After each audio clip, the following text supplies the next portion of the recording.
13th. Before I call this room to order, I would like to just take a moment of silence on behalf of Mayor Toomer, who lost a brother yesterday. And if you would just bow your heads and take it in silence, and then we'll come back to order.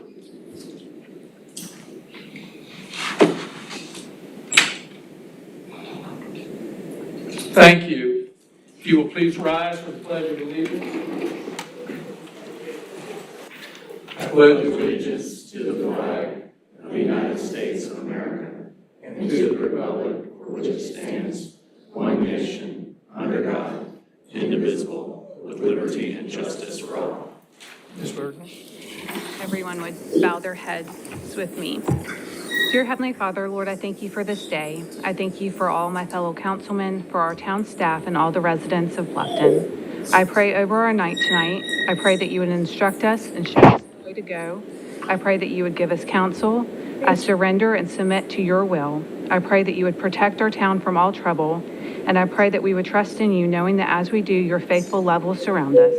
Please be with Mayor Toomer and his family during this time, and anyone else who has lost a loved one. I pray all this in your son's name. Amen. Amen. At this time, I would like to seek a motion of the regular meeting minutes, if there's no changes. So moved. Second. All right, any discussion? All in favor, say aye. Aye. Aye. Any opposed? Carries. Same for the quarterly workshop minutes. Are there any changes to those minutes? Hearing none, I would like a motion for that, please. So moved. Second. All, discussion? None? All in favor, say aye. Aye. Aye. Motion carries. And then we move on to the presentations and celebrations.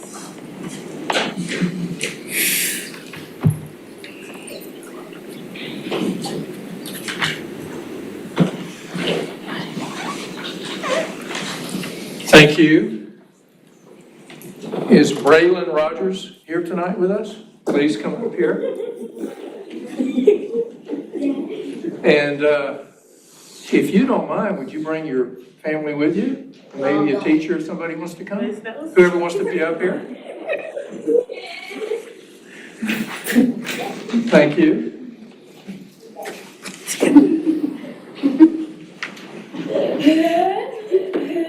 I have to turn around to council who I serve with. She got an award for self-control, so I want y'all to remember. So this is Student of the Month. There are literally thousands of students in the town of Bluffton, and you were chosen. So we're very proud of you, and your character trait is self-control. And I was just curious if you would like to say something before we pass it off to your teacher and your mom. I like to thank everybody for being here and for excusing your time and like just being here to support me and getting this award. I thank Ms. Nelson and Mr. Hall for nominating me, or everybody else who nominated me. And highly appreciated. And Well, we're proud of you. This council, this whole council's proud of you. This town's proud of you for doing this. Would you like to say something? Definitely, I would love to say that she's so deserving of the award. This is my first year here at the high school, and so it's been interesting and beautiful getting to know all of the students and seeing how they grow. And I love that she's grown academically, she grew on the court playing basketball, and more importantly with her peers, encouraging them to make good decisions and look at their post-secondary goals. So we're very proud of her at Bluffton. Very nice. And you're in the 10th grade, right? yes. Okay. Do you have anything you want to add? Yeah, so Braylon, I'll never forget one of the first couple of days through the doors, with it being my first year at the high school. I just kind of introduced myself, asked her what her name was, and then the following day, I'd say, hey, good morning, Braylon. She's like, why you know my name? And so that was kind of the start of the relationship with Braylon this year. But getting to know her and know what she now is focused on and what she's all about is tremendous. And hearing some stories about kind of how she centered herself last year as a freshman, how she's grown this year, and some of what she's concentrating on personally, and setting some academic goals for herself. And again, like Ms. Nelson said, just making those positive peer connections is what I think we're most proud of Braylon for this year, because she's really starting to turn a corner and starting to see how academics and seeing how athletics and all those interactions between her peers and the adults in her life are going to start paying dividends later on in life. So we're very, very proud of her and the self-control that she's been displaying this year. And we just are excited to see where it takes her in these last couple of years in high school. Well, I want you to do something for me. I want you to turn around and look right across this table here. There's a chair up here waiting for you. If you get out of college, you stay here in Bluffton for us, okay? Okay. It can be done. So thank you for your time, and we appreciate it. And this is for you. Is there something else here? This bag and the 2 coins. This bag and both coins? Okay. And we have a little extra for you. That. And as the mayor likes to say, we don't just, not just anyone can get these coins, okay? We don't put them out on the street everywhere. So you have some special mementos, and we're grateful for what you've accomplished. They're heavy, aren't they? We're going to encourage, you can't use them, you can't spend them. Well, thank you very much. We appreciate it.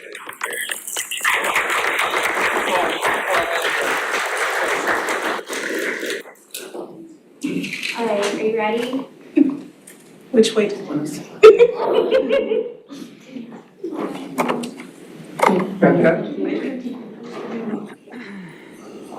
Awesome, thank you. Thank you. Do you want to take the Post-it note off? Oh, And I'll retake it. that could be helpful. It would be. All right, one more. All right, ready? Oh, that Got it, thank you. Thank you. Appreciate it.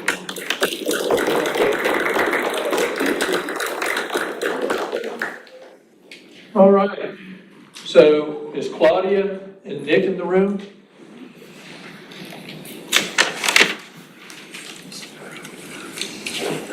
This is National Mental Health Awareness Proclamation. Please come up here, if you will.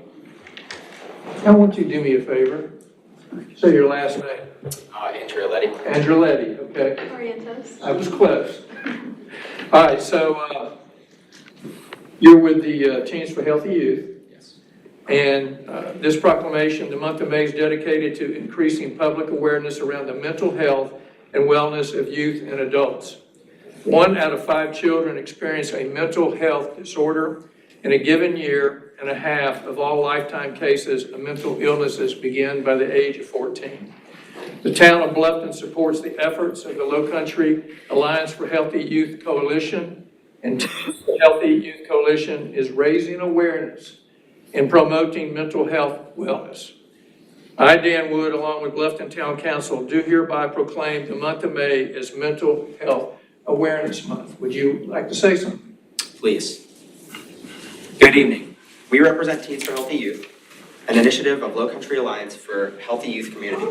Our vision is to promote positive teen health. We have chapters in the high schools of Bluffton. On behalf of the Low Country Alliance for Healthy Youth and Teens for Healthy Youth, we are honored to accept this proclamation. Well, thank you. Would you like to say something? Yes. Yes, please. Proclaimed as the National Mental Health Awareness Month, May holds a special place in our communities that represents a common goal to support healthy youth and healthy youth development. We would like to thank Town Council, and unfortunately we realized Mayor Toomer wasn't able to join us today, but we'd also like to thank him for his continued support of our youth as well. Thank you. Well, thank you. We appreciate it. We'll leave you with this award, and I'm sure they're going to want to take a photograph. Absolutely. Let's get close. Great. Are you ready? Dan, do you want me to take the white paper off the front? Oh, sorry. There you go. How about that? I'll learn. All right, ready? 1, 2, 3. I got it. Thank you. Thank you, guys. Appreciate it.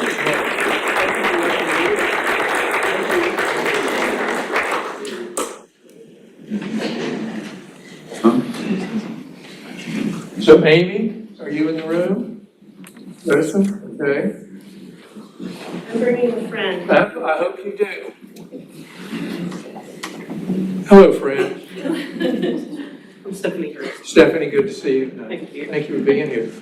Appreciate you being here. Thank you. So tonight is Tuberous Sclerosis Awareness Day. Did I say that correctly? I practiced it 5 times before I got here. This is a devastating disorder affecting at least 50,000 Americans and causes tumors to form in vital organs, including the brain, hearts, and lungs.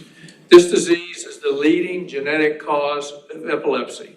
And the mayor proclaims May the 15th, 2025 as Tuberous Sclerosis Complex Awareness Day.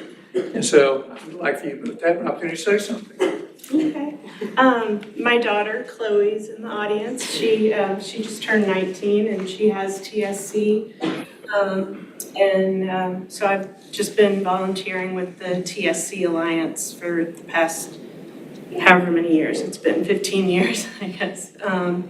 And she's pretty mildly affected, but it ranges the way people are affected by it. It causes tumors to grow in the brain, heart, lungs, kidneys, liver. And Stephanie, so this is a rare disease, 1 in 6,000 births have TSC. And she just happens to live in Bluffton also. And do you want to just tell them quickly? I have TSC as well, and so I am with Chloe on the milder end of the spectrum. I've only ever had involvement in my kidneys, which actually almost took my life in 16 with kidney tumors and things like that, massive infection, and that was a long story. But my daughter, who's with us here, is Ivy Hurst, and she's pretty awesome. She's 10 years old, and she has on the severe end of the spectrum with TSC. She has epilepsy, she has severe autism. So we would bring her up here, but that would freak her out, so we won't do that. But she has uninhibited joy like you would not believe. She loves without abandon. And our hope, and one thing I wanted to say was, it's amazing when you have a child with severe disabilities, the kindness that evokes out of people. When she's in her wheelchair, people open the doors for you, they run to help you, they're kind, they smile, they wave. You don't see that quite as much when she's not as visibly disabled. And my hope is that it evokes kindness. It prompts people to be kind no matter if they see a disability or not. And that kindness that you feel evoked towards special needs, that you would be prompted to be kind to everyone regardless, because everybody's struggling with something, and that we would learn from the one who invented kindness himself, Jesus Christ our Lord, who is the master of inclusion. He loved us, he included us not because he needed us, but because he just loved us. We bring nothing to the table, but he loves us. And that's what true inclusion is, just love and include, not because there's benefit there, but because love. And Jesus Christ is the answer to that. Well, we thank you both for what you're doing for the community. We do empathize, we have passion and compassion. This group here, we're very passionate. We have families here, and so our hearts go out to you. I think most families at some point have had somebody in the family that doesn't get the roll of the dice the way most of us do. And they have bridges to climb or mountains to climb and bridges to cross. So we appreciate everything that you're doing for the community, and we just wish you all well as your daughter. Thank you. So thank you, and we appreciate this. Thank you. Thank you.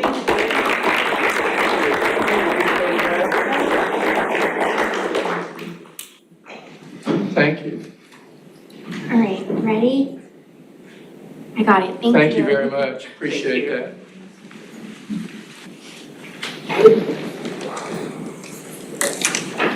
David Roth, please.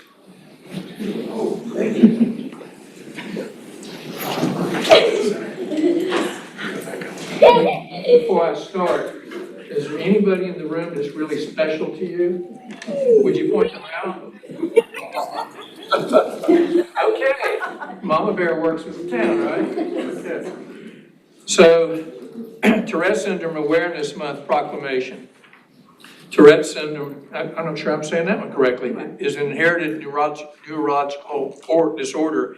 An estimated 22,246 school-aged children in South Carolina are dealing with, Tourette syndrome. There is an important need for more professional help to identify, counsel, and treat people with Tourette syndrome. The mayor, along with Bluffton Town Council, do hereby proclaim that May the 15th to June the 15th, 2025 be recognized as Tourette Syndrome Awareness Month in the town of Bluffton to promote understanding, compassion, acceptance for all of our citizens who deserve our need and our support. And we want to thank you for accepting this award. And I'm sure you'd like to say something, wouldn't you? I would. Yes. Thank you, Mr. Mayor Pro Tem, and good evening, Town Council members. My name is David Roth, and I'm an 8th grader at H.E. McCracken Middle School. According to the Tourette Association of America, 1 in every 160 children has Tourette's. So, statistically speaking, there's around 134 kids, myself included, with this disorder in the Beaufort County School District. These are my peers, the next generation, children and grandchildren forced to live with a condition that makes them uncontrollably twitch and vocalize. The very same condition that makes them targets of ridicule and bullying. As such, I want to thank you for signing this proclamation of Tourette Syndrome Awareness Month and ensuring that the troubles of these children don't get ignored. Thank you again. Thank you. We appreciate it.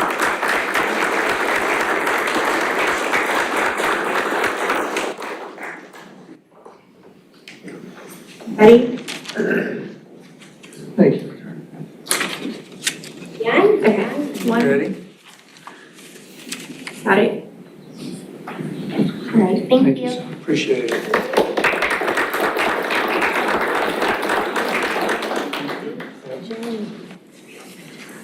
So this is Historic Preservation Month proclamation. So Glenn and Bruce, I've got her, Jen and Nikki, please, the blue shirts. Yeah. We're together. I see that. The National Trust for Historic Preservation established May as National Historic Preservation Month in 1973 to promote historic places. In 2007, Town Council establishes the local Old Town Bluffton Historic District that is comprised of 86 contributing resources. On May the 15th, 2025, the Town of Bluffton and the Historic Bluffton Foundation will host the 10th Annual Historic Preservation Symposium. Mayor Toomer, along with Bluffton Town Council, do hereby proclaim the month of May as Historic Preservation Month in the town of Bluffton. Glenn, you want to identify who you are and say a few words? So my name is Glenn Umberger. I am the Historic Preservationist for the town of Bluffton. And obviously Historic Preservation Month is a big deal for me because it's my job. But also Bluffton is joining with cities and municipalities across the United States in celebrating this month. Very good. You want to mention Thursday? Yeah, Thursday. And Thursday is the Historic Preservation Symposium right here, beginning at 5:30. Right here. Right here. Got it. In this room. Okay. And then immediately after that, we have an event going on at the Hayward House that we're all invited to. Very good. And I think the rain has left us. I believe so. Yes. Anybody else care to say anything? It being in line with the National Register and being nationally recognized as Preservation Month, I think it's important that we do it in our town as well, the grassroots initiative to be in line with that. Our local history is just as important.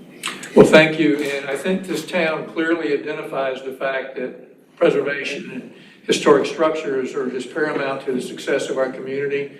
It's an economic engine. It brings in lots of tourism, and it's our history. And so it's extremely important to everybody sitting at the table up here. And so I think we have shown that through our actions over the years. So with that, I'll hand this off and say thank you. Appreciate it. Thank you very much. Thank you. Leave this with you. Thank you, and I know there's going to be photographs. And I didn't wear a bow tie, man. Sorry. All right. You ready? 1, 2, 3. I got it. Thank you. Thank you very much. We appreciate it. Appreciate what you guys do. Thanks, sir. Thank you.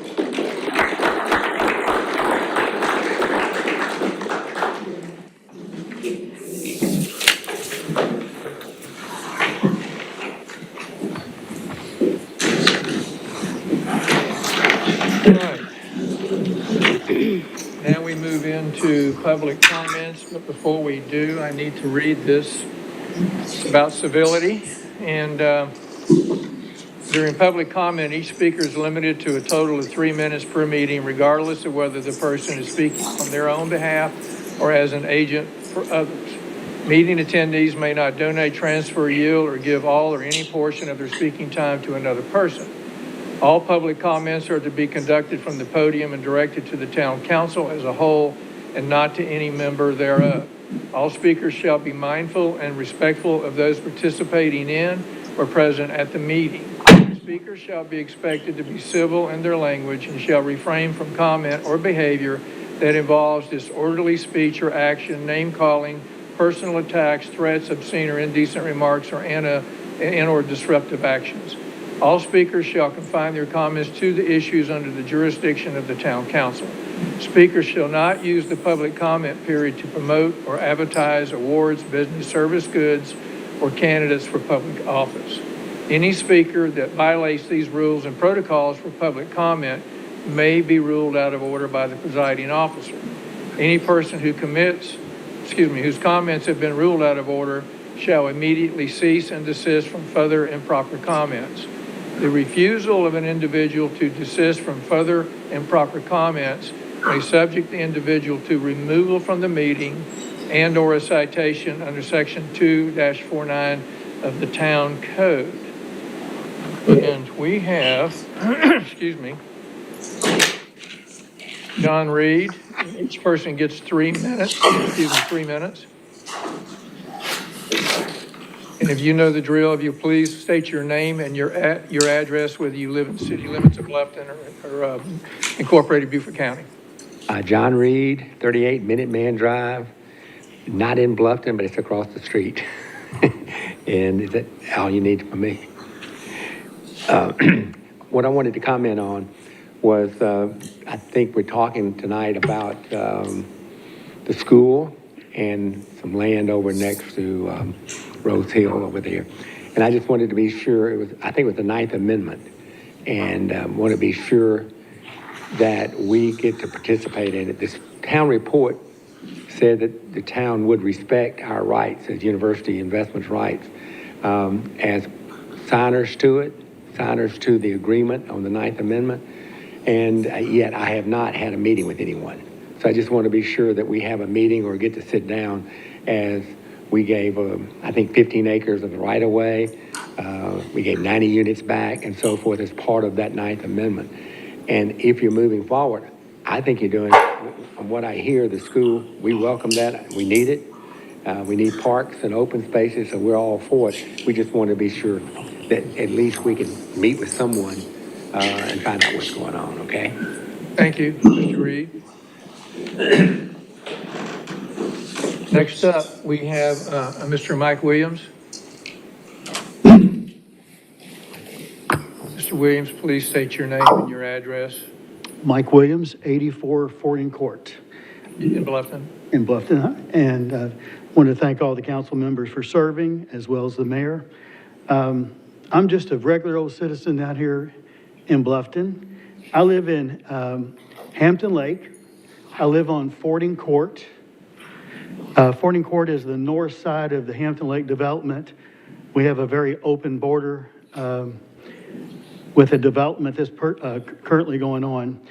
I'm hoping that with all these developments that are sort of back to back to back, there's 200 or 300 acres of development there on Bluffton Parkway and Buckwalter. I know a lot of times they get approved individually. I'm hoping that we have an overseer somewhere that's looking at all these developments that are back to back or side to side, and I'm hoping they're looking at the entire positives and the negatives that could come from the entire development. And that's really all I want to say. Thank you. Thank you. We appreciate that. Ms. Tiffany Kicklighter.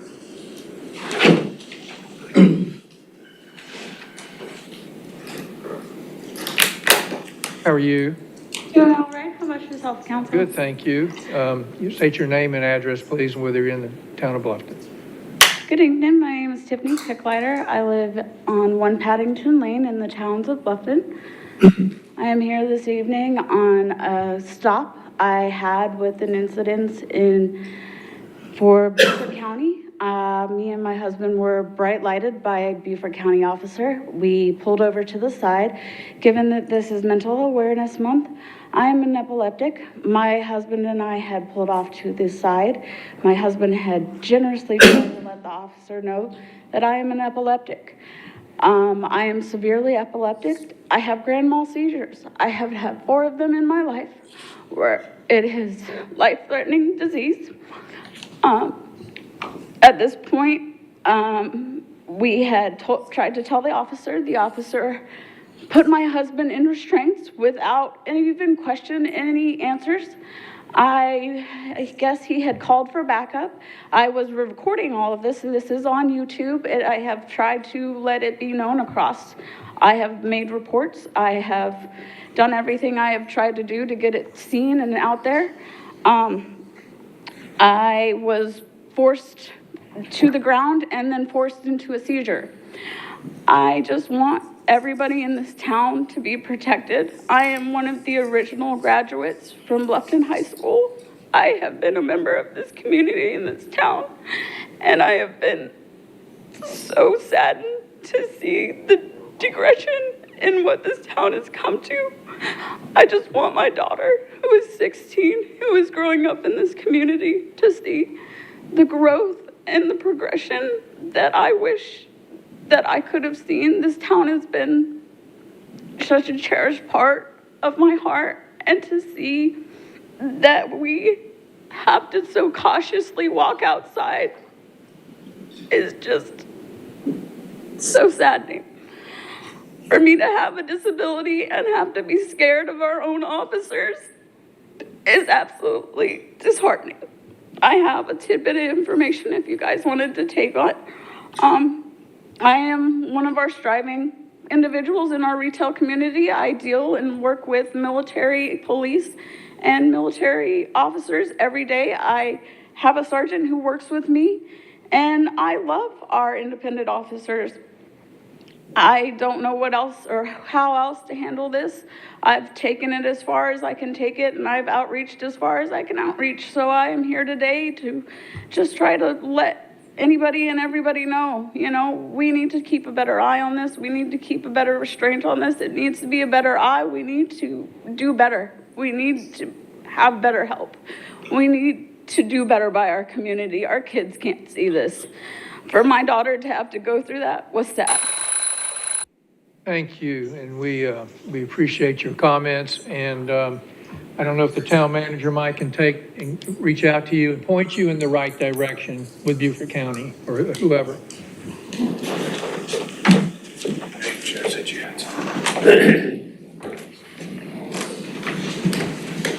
Barry Collins.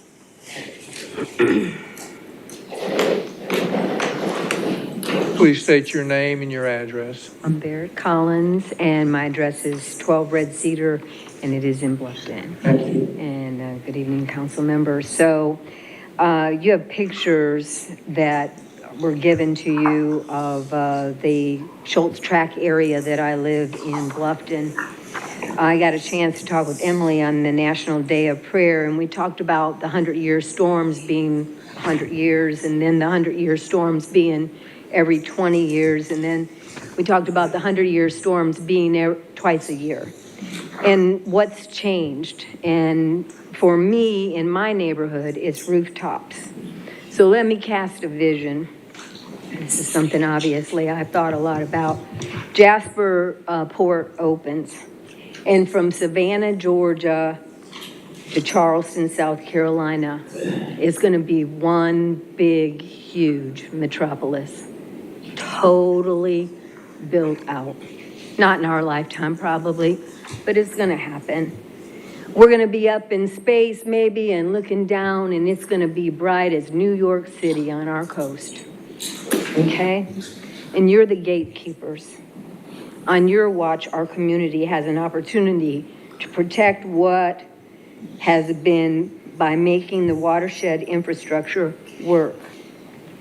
What I am asking for, and interestingly enough, this came from the Tri-Point engineer he said, you need to ask for this, a public meeting with whatever agency needs to be there. I don't care if it's the state of South Carolina, Beaufort County, Town of Bluffton, Department of Transportation, Army Corps of Engineer. We need a public meeting that maps out the infrastructure for the 80% build out that I was made aware of when I had a very kind meeting with the mayor and the town manager that showed me the 80% build out. Well, before we do the other 20% build out that's getting ready to try to go in my neighborhood on wetlands, we need to get the infrastructure straight. And someone else made comment in that direction. I'm asking for a public meeting. That's the third time I said it. I'm asking for a public meeting with a map that shows how this problem is going to be fixed. In my neighborhood, in 1997, when I became a homeowner in Bluffton, there was scrub wood. I didn't have any problems.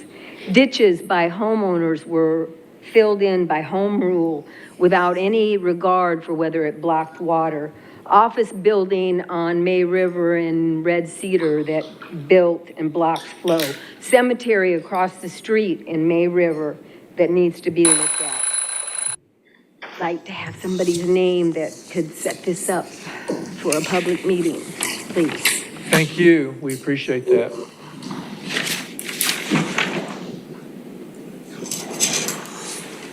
Adrian Kane.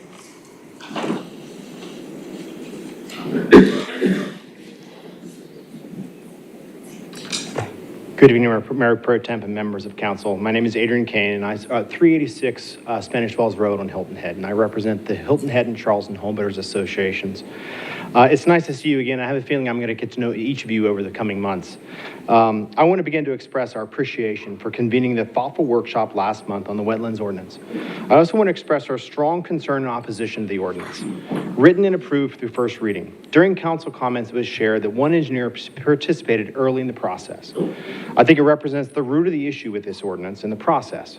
I encourage council to take the brave step of striking down the ordinance in the second reading and convening a working group with staff, engineers, builders, wetland experts, and yes, even conservation organizations.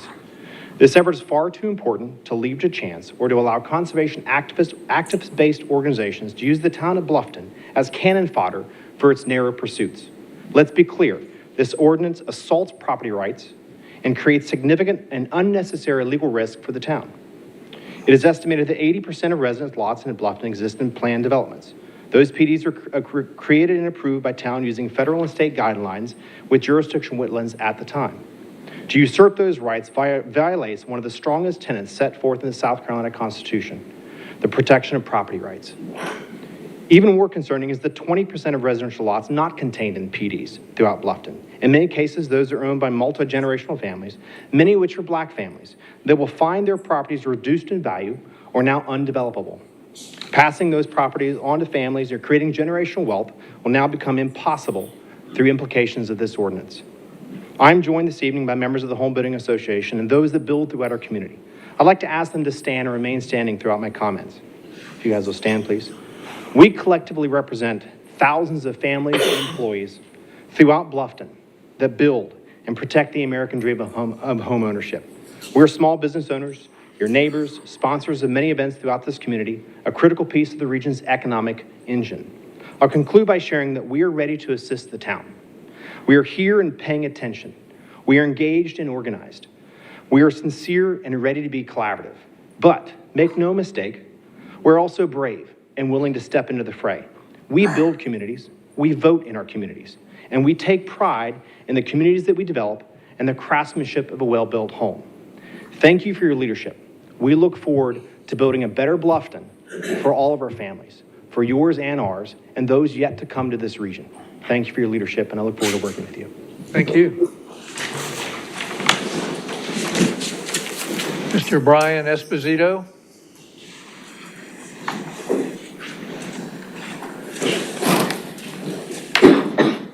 Hi, thank you. Please. What's that? Name and address. Brian Esposito, 10 Pink Sands, Hilton Head Island. Thank you. I moved down here 20 years ago. I lived in unincorporated Bluffton down by the Aljoy area. I have since moved to Hilton Head. But I'm a builder in the area, have been since 2008. Just wanted to bring, I was looking at relocating my office and our corporate office from Hilton Head over to Hilton Head, or to Bluffton. The lot that I was about to make an offer on is an infill lot, an existing commercial property. If this were to go through, it would be undevelopable. So protecting wetlands is important. Responsible development is important. Let's make sure we get all the parties together to craft something and put legislation together that is good for all. Thank you. Thank you for your comments. So I believe that concludes public comment period. That's it. All right, and next we go into communications from the mayor and council. And I'll start to my right. Ms. Frazier. Yeah, I just wanted to thank the acknowledgement you did, Council Mayor Pro Tem, with all of the celebrations and the acknowledgements this month of the awarenesses we are preserving. I would also like to make sure, Stephen, if we could set up a time for the citizen that spoke here tonight. I believe her name was Tiffany, and thank her for her courage in speaking. I saw the incident, and I believe it was Bluffton Police involved also, and if it is, I would just like to have and give her an opportunity to be able to share that comment and get a grievance if needed, so we can have some type of documentation, but also an opportunity to know that we do value our citizens and would like to have some type of resolve on that. Thank you. Thank you. Mr. Hamilton. I want to give my sincere condolences to the Toomer family. And if you guys are around about, try to share some of your sympathy and love with them as well. Thank you. Certain. I just want to thank everyone for coming out and speaking up tonight. I know it's your time, and I always appreciate hearing from all of you. Yeah, I'll ditto that. I, over the years of sitting up here as a councilman, we used to have what we called town criers, and those that I was aware of, and I know Fred's been around a long time, they were here every month, and we missed them. They didn't always agree with us, but they were doing the people's bidding and people's work, and that's what this is all about, is listening and speaking in a civil way and try to come to consensus. So thank you for taking the time out this evening to come here and speaking. We appreciate it. Next, we're going to move on to the workshop agenda items, and we have Mr. Kevin Eichert. And Mr. Eichert, please. Great. Thank you, Mayor Pro Tem. Good evening, Council. We are here this evening. This is just a workshop, more of a recap of the project that we have going on. Specifically for the Willow Run Track. If you remember back in December, I came in front of you with a workshop of the proposed changes to the development agreement and to the concept plan. Just a quick recap, Beaufort County School District is in the process of purchasing the property known as the Willow Run Track. That's the property, the three properties in orange on the map. The town owns the property in red, which is approximately 20 acres to the south. And part of this purchase, the school is looking to potentially have schools, sports complex, administrative offices. At this time, they are not fully aware of from a programming standpoint, but it's an opportunity for them to purchase a large tract of land in order to facilitate those needs for in the future. So real quick, just from a outline process, we've got a lot of moving parts to this project. The first two are specifically we'll be moving through is the amendment to the Buckwalter Development Agreement as well as the concept plan, and that's to have an additional amendment, which is removing obligations that are associated with the Ninth Amendment. And if you guys remember that December meeting, I went through a long description of what that entailed. I'm not going to go over that now, but just kind of letting you know where we are in the process, and I'll show that here in a second. Some of the other items that we have that will come in front of you as we move through the process is dealing with easement agreements. We do have a 50-foot easement that runs through the properties that are owned by Indian Hill, eventually the school district, that provides access to the town's property right now. So as it moves through the process, we'll have to, parties have to agree to release that easement. So there's a process for that. We also have the land swap agreement. This is where we've worked with the school district in order to change or shift properties. So our property is to the south. The school district is willing to work with us to shift that property up towards the north on 278. So we're working through this, getting the necessary surveys in order for us to determine that exact amount of land that we would be working through. And then for that purchase and sales agreement, that is part of the agreement and the funds that would help to go pay for the cost, that the town would receive the development rights that are currently associated with Indian Hills. And that's the 260 residential dwelling units, the 162 acres of general commercial, and then the two 150 unit hotels. And just real quick, that obligation, just for a visual, so you understand, the obligation was for the right-of-way. It's an 80-foot easement that's recorded through Property 5, which we refer to as the Mooney Tract. And it's a relocatable easement. So what we would do is we would establish the obligations, working with the school district on construction of the roadway, and then the future obligations as that roadway would run through properties 6 and 7 would be alleviated at that time. So real quick, process-wise, so the development agreement amendment, concept plan amendment, those applications were submitted since our last meeting. The development review committee had the concept plan amendment go through during April. From a next step standpoint, we're going to bring this to the Planning Commission for a workshop here in May, ultimately with their recommendation in June, and bring back for first and second readings in front of you in Town Council for July and August. And as you can see on here, that the easement agreement, land swap, and the purchase and sales, the first two will be ordinances, so it'll be a first and second reading. We're working on the dates on those, as well as that purchase and sales agreement, which is a resolution. So just giving you a quick recap. So we are working with the school district. We've actually, we are setting up as of this week, weekly meetings with the school district, town staff, and both legal sides, in order so that way everyone's on the same page, and we're pushing this forward to make sure we're getting this back in front of you as quick as possible. Happy to answer any questions you may have. That's it for a presentation. And just, if you have any questions. Mr. Hamilton, you have a question? No question. Ms. Berger? No question. Thank you for the update on this. Sure thing. Ms. Frazier?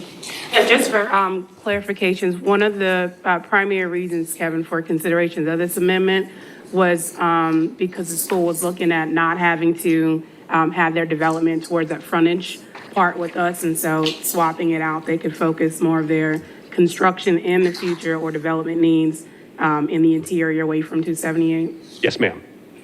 Thank you. Yep. Thank you for that. Great. Thank you very much. We move on to the formal agenda items. Mr. Stees presenting.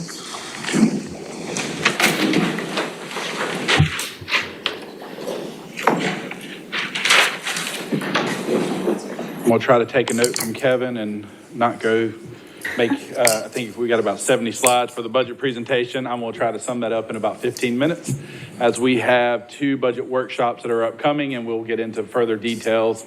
So I'm going to go through that. I'm going to go what may seem pretty quick, but we do have more meetings upcoming. So Mayor and Council, I'm happy to present to you for first reading the fiscal year 25-26 proposed budget for the town of Bluffton. I want to, at the beginning, because I'll forget when I get to the end if I don't do it now, thank all the department heads, finance, Chris, Heather, everybody, council up to this point who's been involved to get us to the presentation of the proposed budget. So to give you an outline of the schedule, we're here for first reading tonight. As I mentioned, we have our first budget workshop coming up on May 22nd, and then the following on the first one 22nd, second the 27th.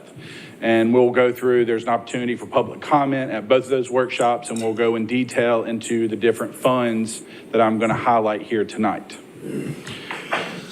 So go through and I'll go through just some highlights on the Bluffton economic factors, the budget goals, the proposed budget overview, and then go through kind of how the process is going to work going forward.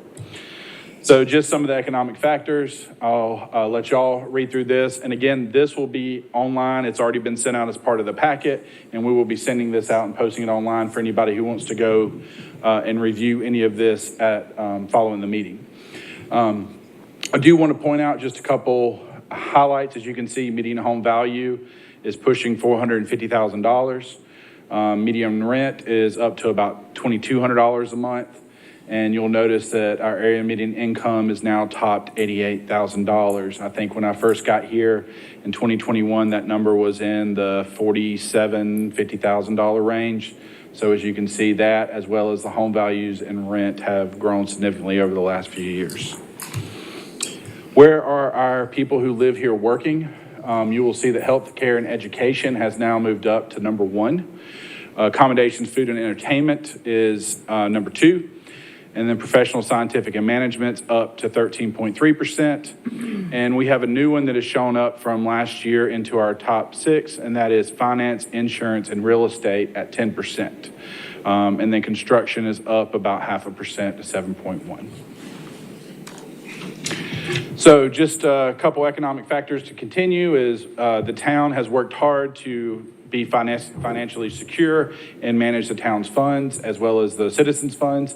As of last year, we have our AAA bond rating, and we still have our AA plus bond rating with Standard & Poor's. So excited to continue that financial stewardship. We do have a growing tax base, as we know, as we've heard with the construction going on. That tax base is continuing to grow. And we've also been able to hold a robust financial position due to our low amount of debt that the town has taken on and not having an outstanding pension burden. As always, our goal is to make sure that the town council's goals and priorities that we've worked to set in our strategic plan are referenced and reflected within the budget. Our budget is a planning document for the town, as it is how we make all our goals come to life. You will see that there's still a push for affordable housing, long-range planning vision and updates to master plans, lots of watershed and resiliency, as we've talked about with wetlands, as well as working through drainage and stormwater issues, as well as capital improvement plans to continue our parks, our historical preservation, our trails, sewer connections, affordable housing, and so forth as we move forward. We have several funds here at the town. Again, I'm going to go through these at a high level, and there's more information here for anybody who wants to go back and look at it at a later date.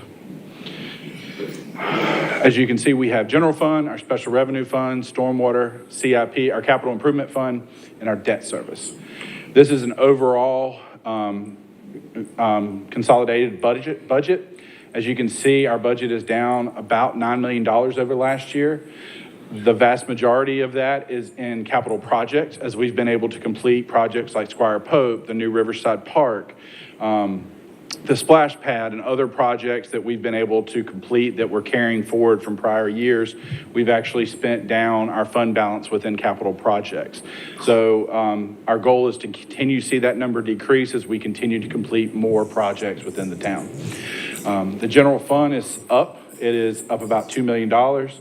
Our special revenue funds, which I'll get into in a little bit, a tax and accommodations and a hospitality tax, we are seeing a little slow in some of those. So we are budgeting a little conservatively with some of the uncertainty going into next fiscal year on how tourism may affect that. This gives you a pie chart version of where the revenues within the town's budget comes from. As you can see, transfer in makes up about half of that. And I'll go through that here in a minute, but transfer ins is a lot of how we move from like general fund to capital projects to pay for projects, or how we may move from stormwater to general fund to pay for staff that's performing those services. So that makes up, we move a lot of moving parts within the budget. But you can see that property taxes, hospitality and accommodation taxes, and license and permits make up a lot, vast majority of the other revenue sources that provide for the budget. This gives you that and a breakdown for the budget revenues. That just reflects the pie chart we discussed. And this gets into expenditures, so you can see where the town's money is going. Again, capital outlay for capital projects is about a third, is the largest item, followed by really our personnel and our operating are the next biggest ones. Again, we need the people to be able to provide the projects and make sure things are getting done and provide our services to the town. They make up one of the bigger parts of the budget. This takes that pie chart and breaks it down with the actual numbers, so you can see not only the percent of the budget that it makes up, but the change from the previous year. So you can see that personnel and benefits is up about $1.4 million. We'll talk about where that's coming from in a minute. Operating's up slightly, but you can also see our capital outlay. Economic development is going to be reducing as we're getting closer to completing our project over in Buckwalter. We're seeing some of our facility projects complete. Our housing project, as 1095 is moving forward as we get into July, we'll have that spent down. So, and then you can see an increase in land acquisition as we're looking to buy additional property as we move forward to try to take, as we talked about with Willow Run, to reduce rights off, development rights off and control more property for potential green space. So this is what I was talking about earlier about interfund transfers. This is where you can see where we're moving funds from one funding source to another. For example, you can see in the general fund where we're transferring about $5 million out to capital projects. This is to complete parks, streetscapes, and different ventures like that. You can see where hospitality is moving for capital projects, and pretty much every fund goes into CIP to support our capital projects. Coming back into the general fund is what I talked about earlier, where you can see hospitality, local accommodations, and stormwater moving in to help pay for things like operating expense at the Welcome Center, paying for police to support at town events and at like Mayfest and Arts and Seafood, to pay for stormwater, the stormwater department benefits and salaries for our employees that are doing that. So some of the highlights within the budget, it does hold our property taxes level from where we were. And as a reminder, we lowered two budgets ago from 38.5 or 38.6 down to 36. So we did reduce taxes a couple years ago. It holds everything steady is what's proposed. We do have some updates to our master fee schedule. And again, I talked about the priorities that we're focusing on. And one of the things, as we talked about the cost for employees going up, we are proposing within the budget a cost of living adjustment for 3% for all employees. We're also proposing a little something different this year with our merit increase. In the past, our merit increase has been a flat percentage. What we're proposing is it being up to 4% with a cap, so that about the people who are lower within our pay bands will actually see a higher increase than those that are higher up in our pay bands. And that'll work to help move some of the lower paid employees up at a faster rate to help them get further within their pay bands quicker. It also works to invest in public infrastructure. Again, one of the priorities of council, working to make sure that anybody who's on septic is converted to sewer, to work on our streetscapes, and to continue to build parks for our citizens. It also continues our partnerships. We have a Palmetto Breeze that we support, a partnership with USCB for our testing and lab, as well as the Ambassador Program. It also continues our partnership with the school district and private schools to provide school resource officers. It also continues our economic development with Don Ryan Center. And we're continuing with the allowable expense now to move from to fund affordable housing programs out of state and local accommodations tax, where we will put the state accommodations in our CIP project, where we're using for projects like 1095 May River Road. And then we're putting our local in our general fund where we can support programs like our neighborhood assistance program. So I'm gonna go into the different funds right now. We're gonna start with the general fund. This is our pretty much our town's primary operating fund. When we talk about our operations, one of the things we talk about is property taxes and how they're generated. We do that based on the value of a mill. So as you can see, our assessed property value has gone up within the town. So it's gone up about $32 million, which in turn moves the value of a mill up about $32,000. So we're from $415,000 to $447,000, almost $448,000 per mill. As you can see, we're proposing to keep millage level, which would set your operating millage at 34.30, and our debt service millage remains at 1.7. Yes, sir. I don't mean to interrupt you, but for those that are new to the area, that millage has actually decreased 3 times in the last 10 years. For those who live here that are new, that do not know that. Yes, sir. And the last being 2 years ago. This gives you a pie chart of where the general fund revenues come from. And this breaks that down into the numbers as well as the percent of the budget and the percent change from the previous year. So you can see property taxes are up a little over 1.1 million. License and permits are up. You'll see grants and entitlements down. We received a large direct entitlement or grant from the federal government to help with police equipment. We've bought a lot of that, so you're seeing those grants start to drop off. But we still have some grants, but that overall, you can see that for net, we'll be about 1.5 million over where we were in fiscal year 24-25 for about a 5.7% increase in the general fund. This shows where those expenditures go. As we said, the general fund is really our operating fund. So this is where about half of it goes to pay for salaries and benefits for the employees for the town. The other, about 31%, goes to operating. We transfer out about 13.5 that goes to capital projects. And then we have about 4.6 that goes to capital outlays. These would be things that like vehicles, equipment that public services may use, backhoes, stuff like that. Again, this gives you a representation of that pie chart within the numbers, and you can see the change from year to year.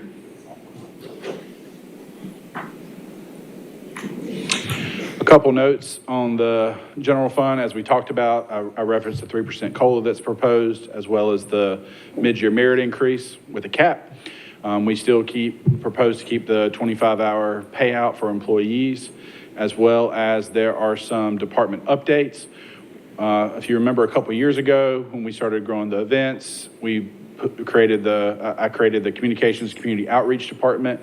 Now that we have the welcome center and we're going to have the barn and other venues that have become such a big part of our operations, I'm proposing to split that into its own department, which would be called events and venues, and then have communications go back to just strictly focusing on communications. With that, when we get into the positions, there are a couple positions proposed to help support the different, like the new barn that's coming online and the docents that we need for those operations. One of the other things we're doing is proposing a master fee schedule update. There's 2 main focuses on that. One is to reduce the mobile vending permits from $400 per year to $50 per year. That was something that was brought to us where we found out we set that number several years ago when we initially adopted the vending permit, found out we are a lot higher than those around us. So in discussion and review, the recommendation was to bring it down to $50, which is the same as the base rate for their business license, and to cover costs for staff to still process and do the inspections for that vendor.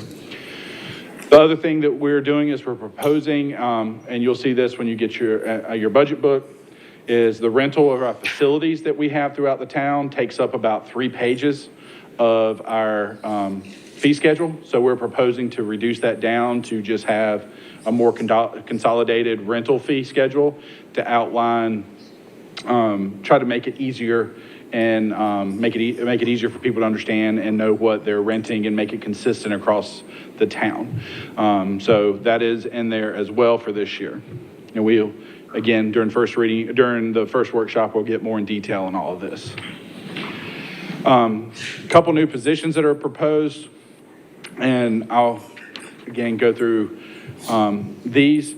Really, there's a part-time for DRCI. This has a lot to do with the new building coming online to be able to help manage that facility, as well as work with the businesses that are coming in. We are looking at a full-time grants administrator position. In the past, we have actually contracted somebody to apply for our grants. That is proposed to go away and bring that position in-house. The person who was doing that has retired, and we're looking at opportunity to potentially take that money, put it in this position, as well as consolidate all of our reporting and everything that's responsible for our grants. The events and venues, like I said, there's one full-time position proposed, and this would really help Lindy as we start renting out the barn, and we have some of the demand that's taken place on all of our rentals. The part-time positions are to help be able to extend the hours at the Welcome Center. Right now, we have one part-time position. This would add a second. And then the other part-time position that is proposed is actually made up for the docents. So we kind of did those as part-time temporary this year whenever we started doing the docents for the Garvin Garvey House. And this captures catching that up because we need those part-time positions so we can get council to kind of approve those to catch up what we did during that transition. Again, for our employees, it continues professional development. It also continues our recruitment and retention, our mental health programs, historic preservation, and our economic development.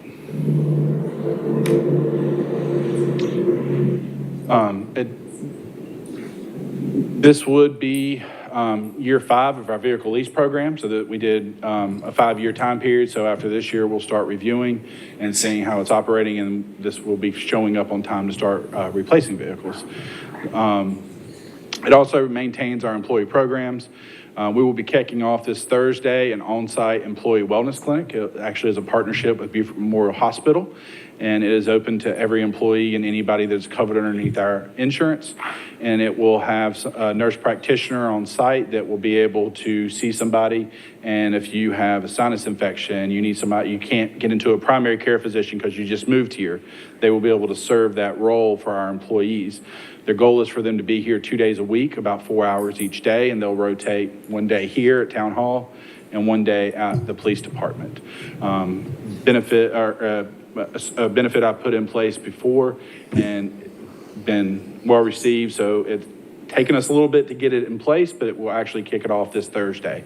We'll have an information session for our employees. As council is aware, we started a home buying assistance program last year. We've had 2 or 3 take advantage of that. So it continues that, as well as milestone bonuses for employees. Now we get the special revenue funds. These are our hospitality. It is a 2% tax on gross sales of prepared meals and beverages. So you can see where we are this year versus last year. You can see the pie chart up top, as well as the financial overview on bottom. We're anticipating a slight increase for hospitality tax, about 1%, and that's mostly coming from growth, more people in the area eating out, but it's staying pretty level, so there's not much of an increase year over year. This is a list of the capital improvement projects that we're actually moving money from hospitality to pay for. So you can see a lot of it is parks, sewer, as well as street improvements, things that are related to bringing people into the town. And these are funds that we were transferring, as I talked about earlier, from this fund into the general fund, and the costs that where that number comes from and that they are covering. So you can see in communications, it covers some personnel, events and venues as well, personnel, and then a portion goes to executive, finance, others that are managing these funds, as well as public services and growth and police for the additional protection that is provided throughout the town from tourism and the businesses. This is also where we pay for our partnership with with LATS for the Palmetto Breeze. The local accommodations tax, this is a 3% on rental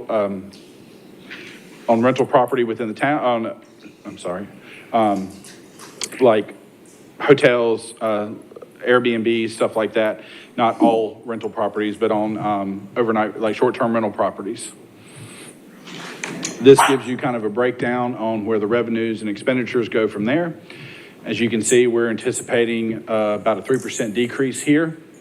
As I said, we're seeing kind of a slowdown or leveling off of that from where we saw the previous couple of years. So we're budgeting a little conservatively in case that number may continue to decrease throughout the year with the unknown for tourism. As we talked about earlier, these are different capital projects that we're transferring money into to support. As you can see, it's economic development, parks, streetscapes.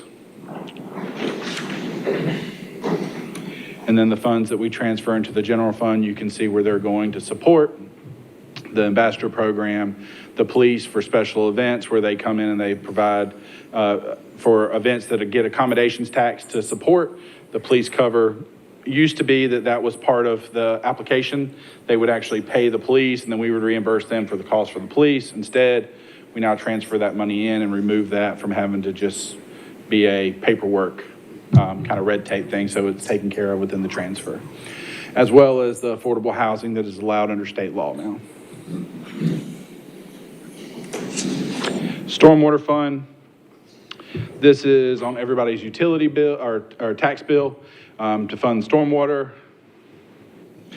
This gives you a comparison of the rates around us. You can see the town of Bluffton is $115 per year. I think it's been that since inception. And Beaufort County, Beaufort, Port Royal, as you can see, we're kind of right in the middle there between everybody within the county.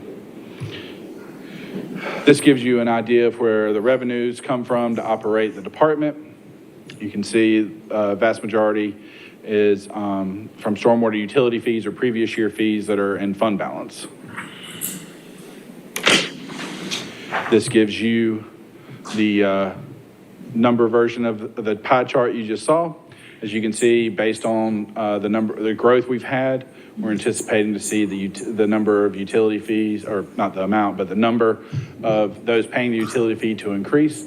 And that leads to about a $190,000 increase that we're anticipating over the budget for this year. But we do anticipate using more prior year fund balance. And part of that is to help fund some of the studies, like for the Rose Dew drainage basin that council has talked about prioritizing, where we had the flooding in the Hampton Hall and Farm area, to go over there and map and model that to determine any future improvements that need to be made and work towards that. This shows you the expenditures in pie form. This outlines that in the numerical version. So again, you'll see in the operating a large increase.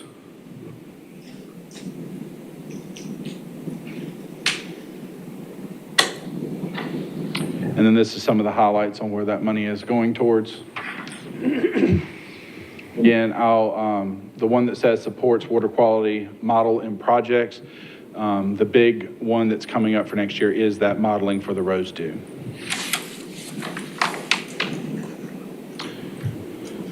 So our capital projects, this is where we make all of the, really the beautiful parks, the streetscapes, everything that the town prioritizes to make sure that we're providing additional services to our residents.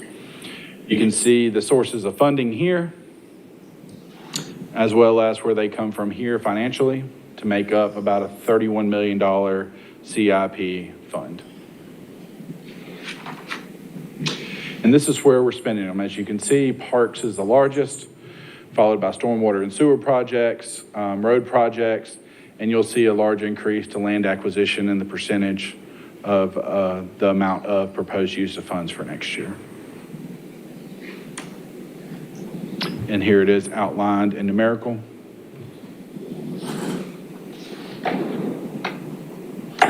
And then this gives you the breakdown of the different projects and the proposed budget for those projects going into 25, 26. You'll see there's a few new ones. Some of them are continuation of projects like New Riverside Barn.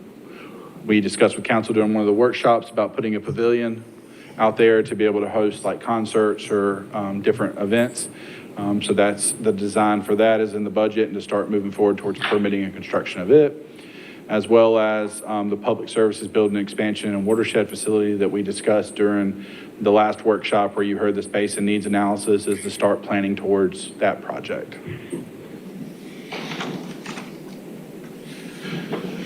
Again, some continuations of current projects. You have phase 2 at New Riverside Barn, as well as beginning the design for the property we bought at 140 Buck Island to begin designing that park to move towards construction. And then lastly, stormwater and sewer. And this gives you an outline of where the projects occur throughout the town. And a little more focused in on Old Town. And last but not least, our debt service. This is where we pay for our long-term debt. We are limited on how much debt the town can actually take on. This is based on 8% of our assessed value. We do a calculation every year, so we outline what that debt ratio is. So as you can see, the town can take on a legal debt margin of about $29 million going into 25-26. As a percentage of how much we actually have out there, we're only at 18.7% of the potential debt that we could take on. This shows you the current debts that we have. In the GO, we have two different ones, one for the Law Enforcement Center and then one for stormwater capital projects. And you can see those outlined between the general obligation bonds highlighted in blue up there. And then we have our TIF ones that we used in 2006, and then we did a new one in 2023 to help cover the cost for the new Riverside Barn to expedite the construction of it. When does that expire? The 2006 one expires in 2026. The 2023 one will expire in 10 years, so it would be 2033. We timed it so that it was 10 years repayment for, so the TIF will, we had to extend the TIF for those 10 years as well. This gives you that breakdown of where the funds come from to pay for those debts. As you can see, property taxes make up the largest of that. This gives you that numerically. Oh, I'm sorry. This is where the revenues come, the money that's coming in to pay our debt. And then this gives you where the money is going. And the transfer out for CIP, the reason that is so large is because we did take that TIF bond. We're still moving money out of there to continue to pay for new Riverside Barn. This breaks down that expenditures numerically.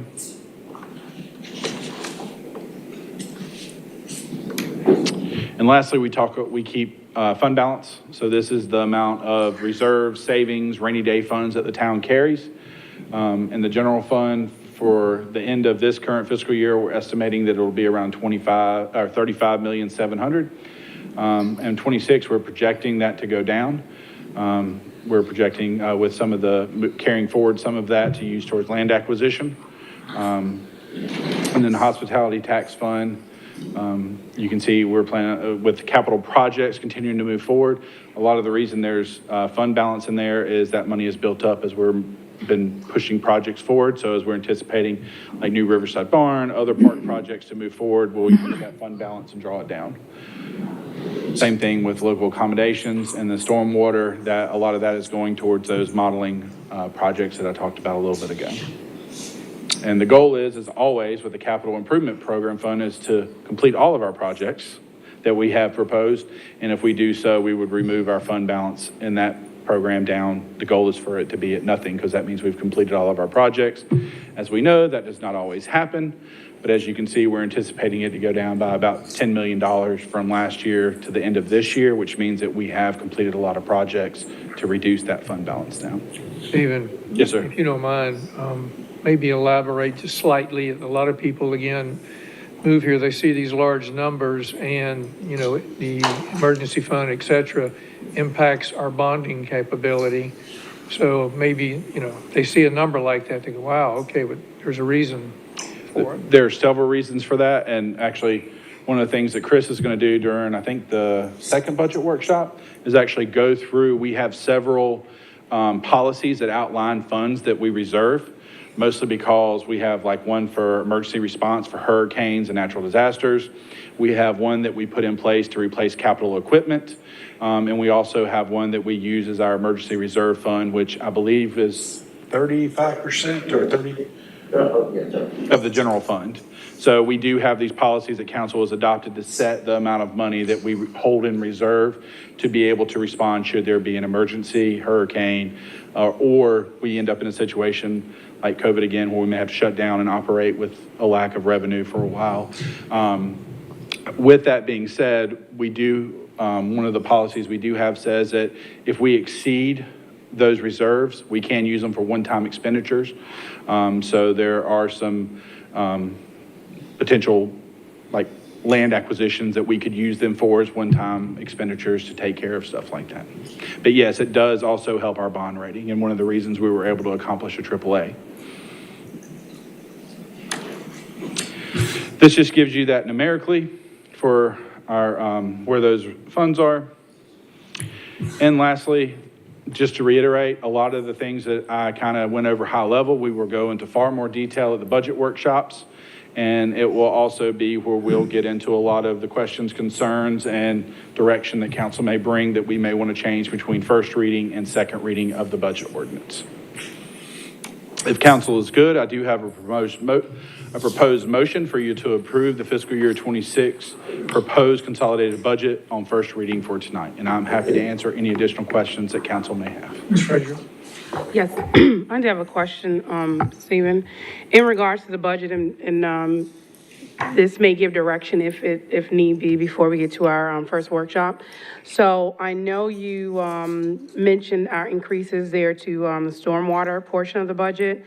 I also am aware that we lost a potential grant with the funding that has been depleted from FEMA at the federal level. So I know we were relying on a $309,000 grant as a part of our Building Resilient Infrastructure Communities program to mitigate our flood-prone areas in Bluffton.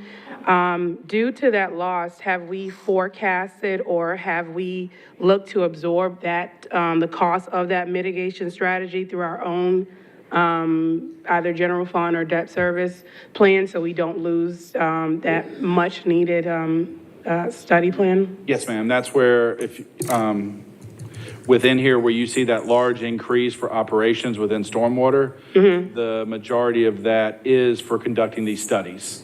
And I was trying to get back there. I think I went too far. But it is in there to account for the studies. Like I mentioned, the Rose Dew, the stormwater, the flooding modeling, and all of that. That is a large part of the increase from last year to this year. Awesome. I assume so. I just wanted to get clarity. And then my other question on those same regards, because we know we may potentially have an active hurricane season, have we also forecasted the reality that we may not have any FEMA funds to be able to access? Have we looked at what our budget will look like in terms of making sure we have necessary funds for like debris collection or drainage, or even if there may be some communities who would normally rely on some assistance in terms of coming out and having drainage and stuff too, that we can be able to accommodate and alleviate the windfall where they would not be able to get that normal access? Yes, ma'am. And between the emergency fund we set and our regular fund balance, I feel comfortable that we're there. When Chris goes over the reserve funds that we have, that may be a conversation as we get into there, if that becomes more of a reality where we may want to adjust the percentage or the amount that we're keeping in our emergency reserve fund for hurricane and natural disaster response. Thank you. Yes, ma'am. It appears that will be a reality. Ms. Burton? I'm going to save all my questions and comments for the workshop, but thank you. Appreciate all the work on this. Mr. Hamilton? It's time for Stephen to sit down. As you always know, you can always bring any questions you have on the budget between now and first reading. I'll be more than happy, and so will Chris and Natalie, to sit down and go through any questions that you have. So thank you. Thank you. All right, so I think there was a motion on the screen a minute ago. Yes, sir. All right, so I need a motion, please. I move to approve fiscal year 2026 proposed consolidated budget on first reading. Is there a second? Second. Is there any discussion? Hearing none, all in favor, say aye. Aye. No opposed? It carries. Thank you. Thank you. Next is Mr. Chris Forrester.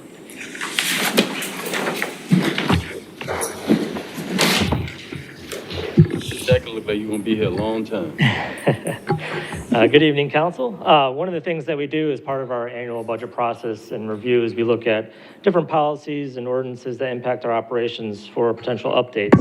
One of the items that came up this year was looking at our purchasing ordinance and some of our policies around purchasing. So as our current purchasing ordinance outlines, Town Council directs the town government should provide effective services to the citizens of the town in a competitive, efficient, and economical way. The last major update to any of the dollar thresholds in the purchasing ordinance was in 2008, so it's been quite some time. Since then, a lot has changed. Most notably is the amount of growth the town has gone through. Obviously, population has boomed since 2008. Inflation is up quite significantly since that time period as well. The amount of revenues that the town takes in, expenditures that go out have increased significantly, and also the amount of capital assets that are on our books and that we have to maintain on a regular basis. Since that time period, we have made no changes to these thresholds, which caused us to take a look at this. And again, the goal really here is to maintain our service levels and remain competitive and efficient as we look to serve our citizens. We did a peer comparison, excuse me, of what other policy thresholds they had around procurement in local towns in the area. Our current low dollar threshold is $2,500. So we encourage quotes for anything less than that, but it's not required. Once it goes over $2,500, we currently require at least 3 quotes. The published solicitation is required for anything that is estimated to be over $50,000 or more, and there are some exceptions for different reasons. Looking at the other towns around us, a lot of the lower dollar thresholds are much higher, but most notably, if you look at Hardyville and Beaufort, that larger dollar threshold doesn't kick in until it's over $100,000, which allows them to be a lot more nimble and react to the needs to serve their citizens. The proposed changes that we've included is to align with the realities of some of the conditions we face in our economy, as well as to match some of our peers. We propose to increase that low dollar threshold to $15,000. From $15,000 to $100,000, we would require at least 3 quotes. And then $100,000 or greater would require a competitive bid or request proposals. And of course, we want to maintain that ability for the town manager to create additional policy and procedures within the procurement manual itself that could be potentially more restrictive or put more controls around things. And then, of course, the exceptions for sole sourcing, emergency procurements, professional services would also remain as well to provide that flexibility for MSAs, master service agreements, and such. Are there any questions or comments? Are there any questions? Do you mind going back to your screen that you compared the different? Yep. One more time. And to my knowledge, these cities or towns have not updated their thresholds in quite some time either. Thank you. Mr. Hill. Ms. Frazier. All right. In that event, calling for a motion, please. I move to approve first reading of the ordinance amending the Town of Bluffton Code of Ordinance, Chapter 2, Administrative Articles 9, Purchasing. Need a second? Second. Any further discussion? Hearing none. All in favor say aye. Aye. Any opposed? That motion carries. All right. Ms. Natalie.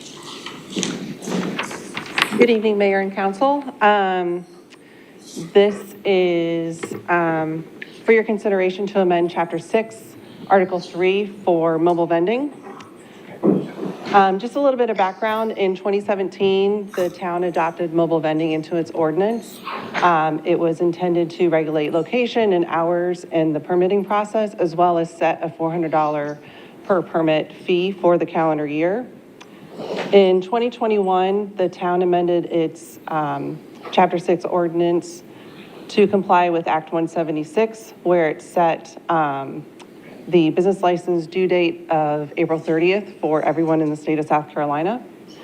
And then in 2024, the town amended Article 3 to align the permit with the business license year from May to April instead of the calendar year, and then also added violations and penalties.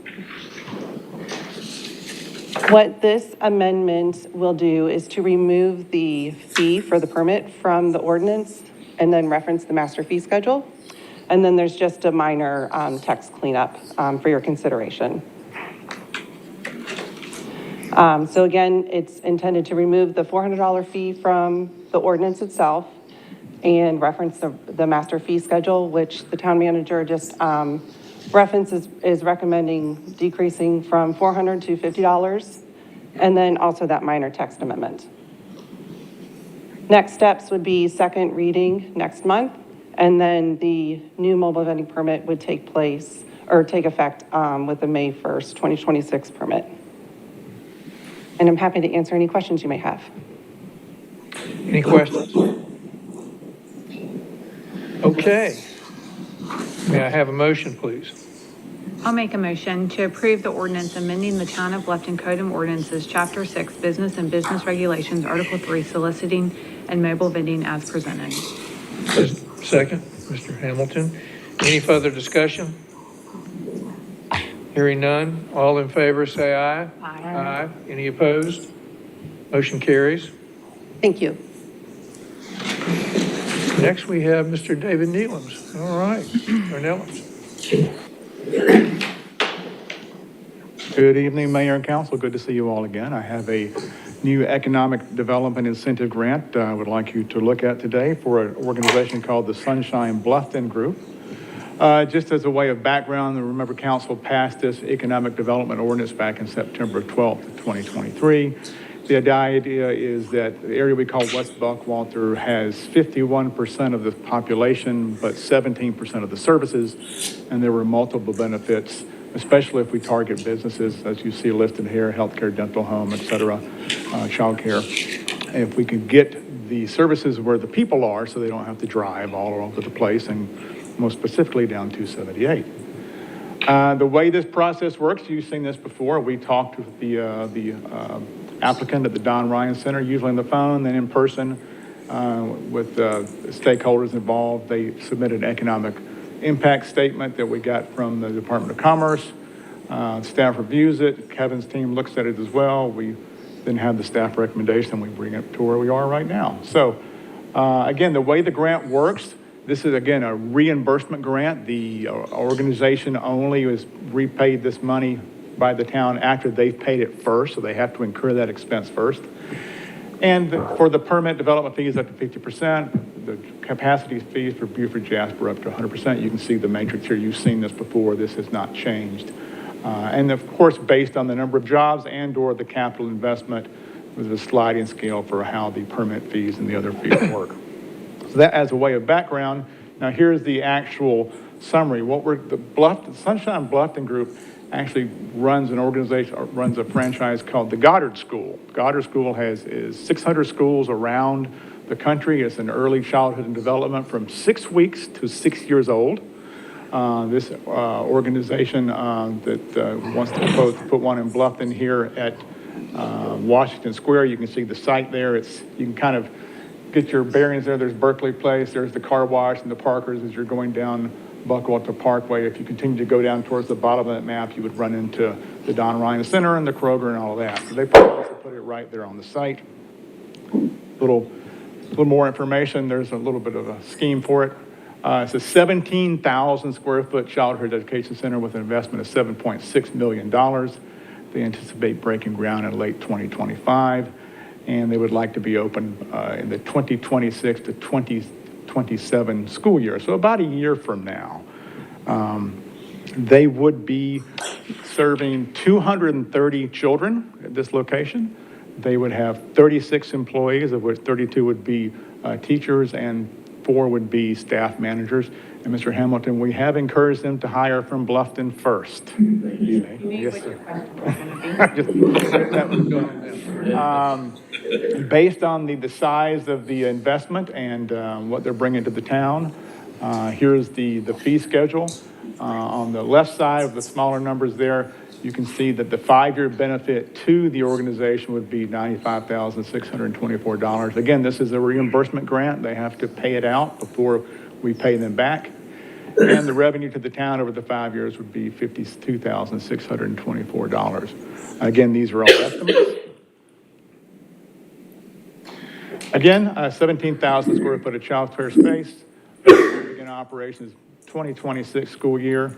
And I've mentioned all this other stuff before. So we feel this is a worthwhile project. It fits well within the grant specifications. We all know that Bluffton needs more and more child care services, and the Goddard School is the cream of the crop as it relates to that type of service. So if there are no questions, I have a motion for you. Any other questions? Ms. Burton?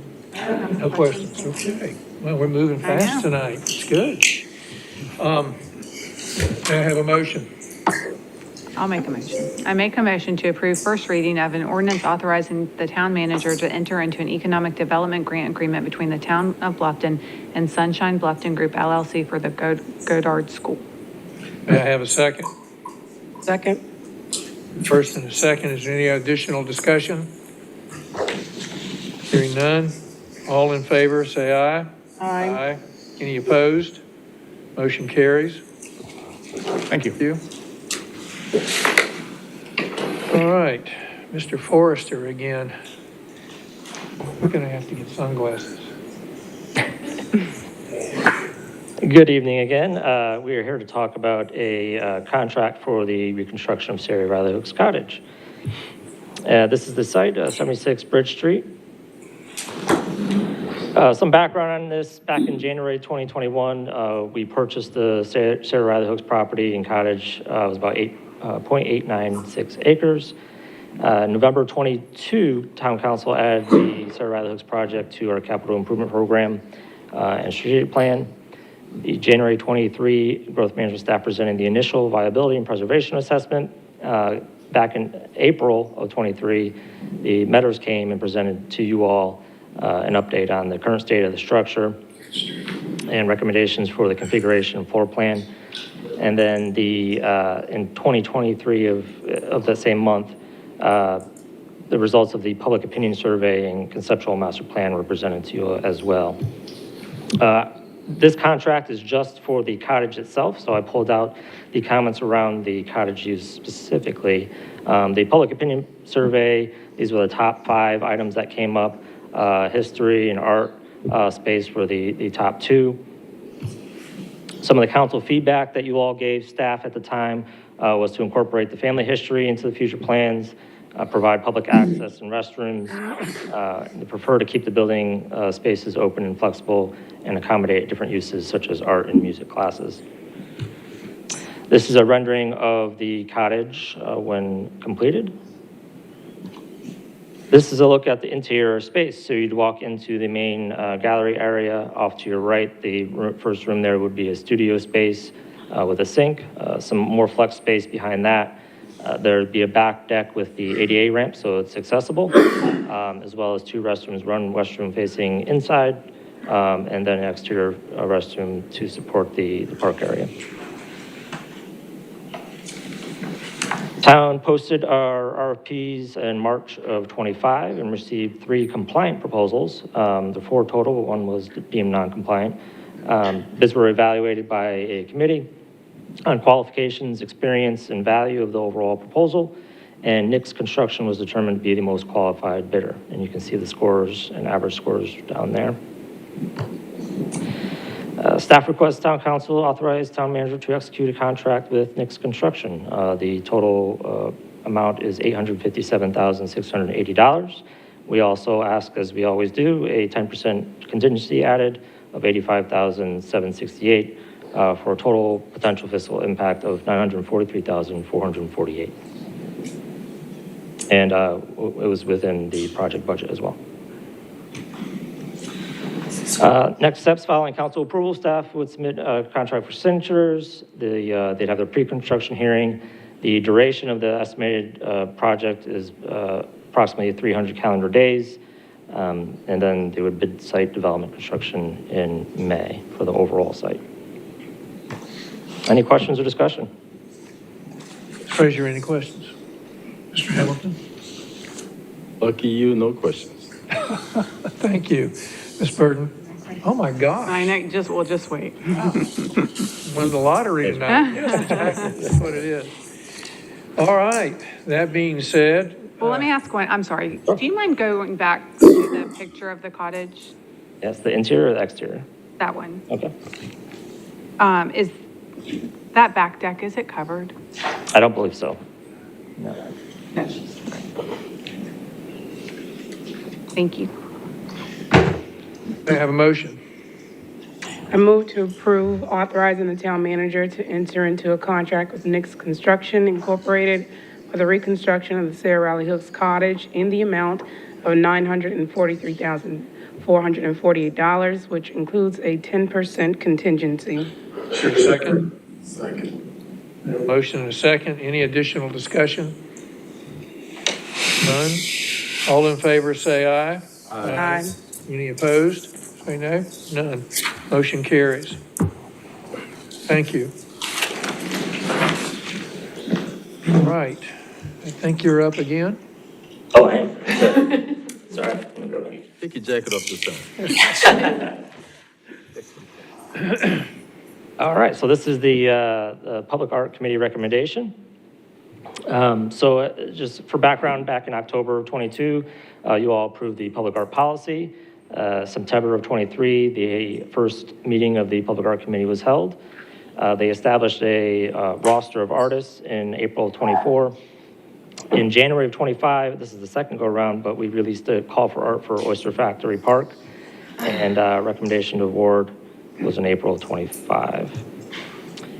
Again, the purpose is to raise public awareness of the impact of public art and its cultural and economic contributions. These include sustaining jobs, promoting town's identity and civic pride, attracting visitors, and developing vibrant creative spaces, and to establish a diverse collection of public artworks. The call was specified to Oyster Factory Park. The medium was open to interpretation, and there were no size parameters. There was no specified theme, but we asked the artists to consider the location and the history of the property as part of their proposal. The not-to-exceed budget of $65,000, and of course, we provided them with all the necessary history and background on the site. When the committee evaluates the selection or the proposals, they take into consideration the aesthetic quality, artistic merit, where it will be placed, the fabrication and handling, any maintenance requirements, and potential liability or safety issues. The committee recommended the proposal from Wesley Clark. He was one of 5 initially. That was trimmed down to 3 to present, and Wesley Clark was the recommended piece. They did put a additional recommendation on the motion to make sure that the concrete base of the artwork be stained a tan or a brown. But this is a concrete base to look like a bateau, and then an oysterman statue, bronze statue in the center there. And this is the proposed location along the walkway going down to the park area. It is approximately a little under 6 feet. Weight is over 1,000 pounds. Again, concrete base, a bronze statue. The timeline for manufacturing and installation is approximately 10 months. Any questions or comments? Ms. Burton? Do you mind going back to the picture one more time?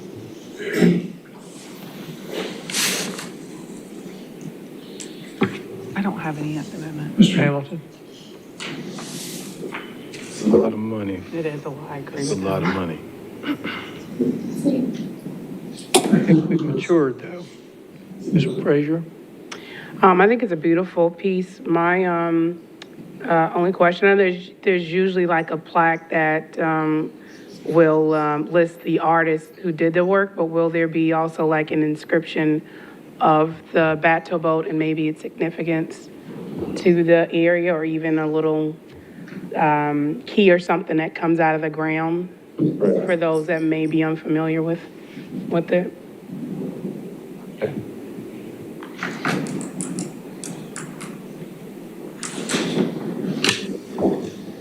It's a great location.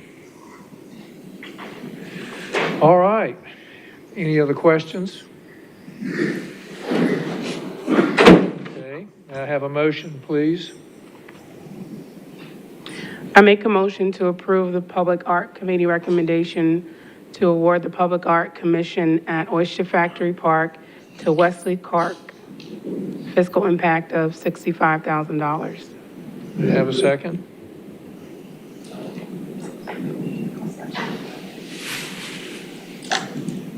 A second? I second. Oh, yeah, I didn't hear you. Thank you. Any discussion? Hearing none. All in favor, say aye. Aye. All opposed? Motion carries. Thank you, Chris. Thank you.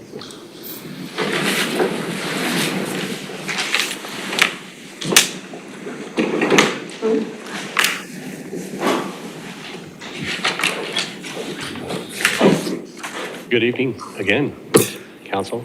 We're here this evening for a UDO text amendment. This is associated with the request for a change in our use table, and this is to include the use of schools in the preserve zoning district. This is part of the annexation request that is going to be coming to you next, and this went through the Planning Commission. They did recommend approval of this. From the proposed amendment aspect, this is what it would look like in the table. You can see the P in red, so that would include, so that means permitted by right, so schools would be permitted in that preserved zoning district. From a review criteria standpoint, all the criteria are met. Your actions this evening is you can approve with conditions, or to deny the request. This is the first reading. This will be back in front of you next month for a public hearing. I'm happy to answer any questions you may have, and I also have a proposed motion for you. Mr. Hamilton, any questions? Questions? No, Ms. Burden, none either. Ms. Frazier? Wow, impressive. All right, so may I have the motion? I'll make a motion I move to approve an amendment to the Town of Bluffton Code of Ordinances, Chapter 23, Unified Development Ordinance, Article 4, Zoning Districts, Table 4.3, Uses by District, to add schools as a permitted use in the Preserve Zoning District as recommended by the Planning Commission. Second.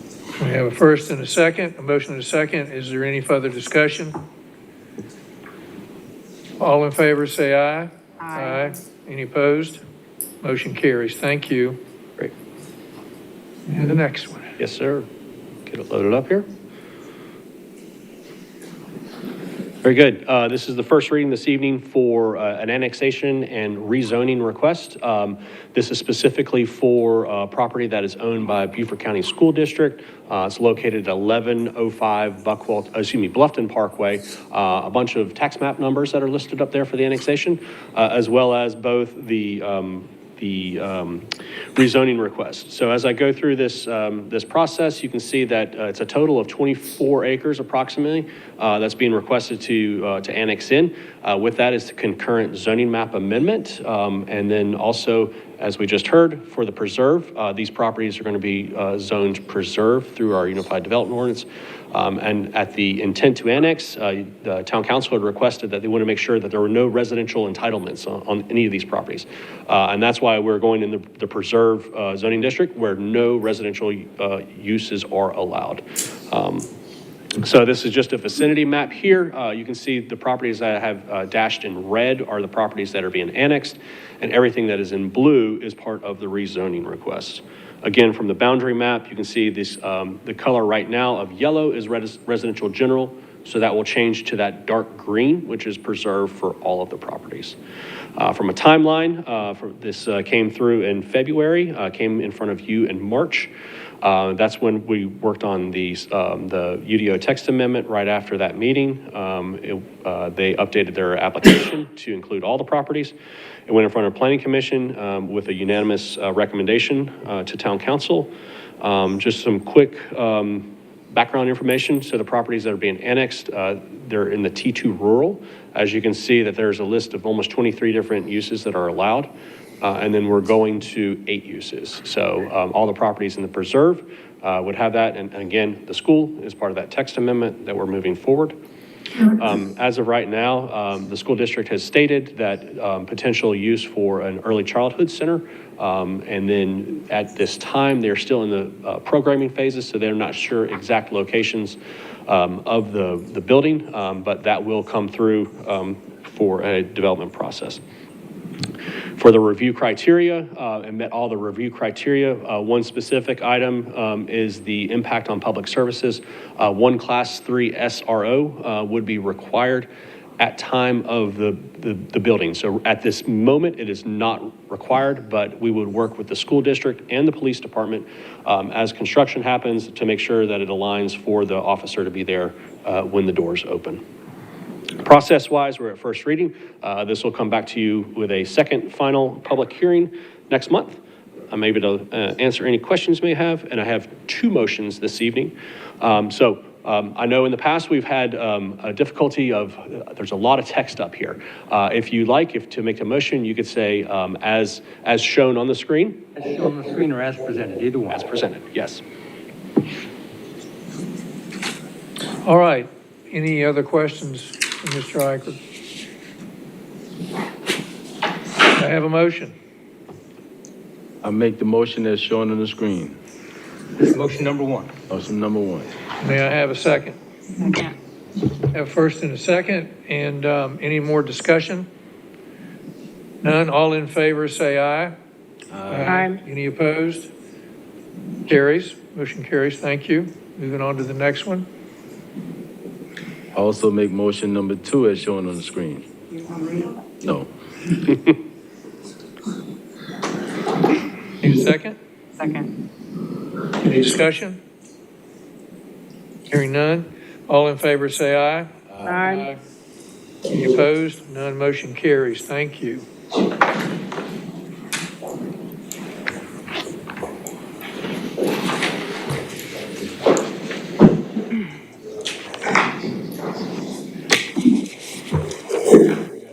Again, thank you, Mayor Pro Tem, Council. This is the... Excuse me one second, Yes, Kevin, sir. please. Yes, sir. Everybody good, or do you need a break? Good, Bridget? All right, we're good, thank you. Very good. Okay. We're here this evening for an initial master plan for the Parkway Corners property development. Excuse me one second here. So the request is by University Investments for approval of an initial master plan referred to as Parkway Corners. It's a 114-acre parcel that's zoned Buckwalter PUD, and it's at the southwest corner of Bluffton Parkway and Buckwalter Parkway. Approximately 69 acres of upland for commercial mixed-use development, potential medical. From a location standpoint, I've highlighted the properties here in red. So quick background information. This is, again, part of the Buckwalter PUD, the concept plan and development agreement. So the northern portion of the tract is identified as that Buckwalter Commons land use. And as you remember, this just came through for an annexation request. And the southern portion is that the Grandy Oaks Common land use tract. And that has the outlines of the total uses in the 13th Amendment of the development agreement. Again, so you can see the southern portions versus northern portions here. From the concept plan, I've just highlighted the entire property in black, and you can see the crosshatch is location of the Grandy Oaks Common land use tract versus the Buckwalter Commons. So from a project standpoint, the property is broken up into 7 different development areas labeled A through G, and I have that on a map here in just a second. Spine Road, access points, wetlands, preserve areas. And then you'll notice here on G is the Novant site is being proposed. That's the only area of the proposed master plan that provides specific details such as the building location, parking, landscaping, and vehicular interconnectivity. Here is a copy of the initial master plan. And again, you can see the access points located off of Lake Point Drive, across from where the Parkers is located. Innovation Drive, where access to Buckwalter Place. There's an access point across from Mystic Bluff, which will be limited access, and then a full access further down where the L Apartments is located. So the applicant, still for the project background, submitted their application, which does include the existing conditions, tree survey, their utility plans for water, sewer, drainage, wetlands, open space. They did provide a traffic impact analysis, or TIA, that was submitted to Beaufort County for review, and they have not provided final comments back to the applicant as of staff's knowledge. The applicant, the comments were reviewed at our development review committee in February, and the applicant did a resubmittal of their project on February 26th. This did go to the Planning Commission. Planning Commission made a recommendation to recommend to approve with conditions. Some of the items were their will serve letters needed to be updated. Those have been provided. Update the narrative to address that it was consistent with the potential uses of the area, as well as that it was, it was consistent with potential uses for the area, as well as proposed internal site planning standards, such as lot sizes, widths, setbacks, buffers, for addressing potential incompatibility. They have provided that information in their updated narrative, as well as to the requirement of the 10% open space, which has been reflected in that exhibit. So from a review criteria standpoint, we'd like to show that there were a few of them that just needed some attention. I want to bring this to your attention. So specifically, we're going to start with the first one, which is the provisions, or is it applicable with consistency of the provisions of the development agreement and the concept plan? Staff has stated that it's not consistent with the plan. And as you can see that on the concept plan shows that realignment of the parkway as it connects into Buckwalter Parkway. And I've highlighted the property here. You can see that the applicant did not provide that future realignment on their plans. A couple of the other items was dealing with compatibility of the proposed land uses, densities, traffic circulation. And we just stated that it lacks the detail required to assess the compatibility of the land uses. While it identifies some of the information, there was not enough level to determine compatibility with the adjacent land uses. And then demonstrating the innovative site planning techniques, one of the items, and I do apologize, in the staff report, there was mention of a 50-foot buffer around the entire property, that they needed to highlight that. I went back and looked that there was a property, and I'll just kind of show on this plan here. I don't know if my mouse is not working here. That there's a property, let's see if this will work. Maybe not. The little corner at the corner of Lake Point Drive and Buckwalter Parkway, that is not part of the annexation request previously. That is still part of Grandy Oaks PUD in the county. So they are consistent with the statement of providing that buffer around the entire property. So that item, while it was in the staff report, upon further research, it is in compliance with that. So I have reflected staff's recommendations as we move forward. The other item was just making sure that that the maximum building height, which is allowed in the Buckwalter PUD, is stated. You just wanted to make sure that that was shown. And then that last item was just conformance with adopted or accepted plans. And again, that's referencing back to that previous comment where it's the compliance with the Buckwalter PUD concept plan for the alignment of the parkway. From a process standpoint, you can see that we've had the pre-application meetings, the DRC meeting, Planning Commission, and this is now in front of you this evening. So with that, staff has some recommendations as this moves forward. Should you decide to approve with conditions, staff would suggest that all plan exhibits, including the initial master plan and concept plan, shall be updated to identify the future realignment of the parkway east of Buckwalter Parkway as shown on the concept plan.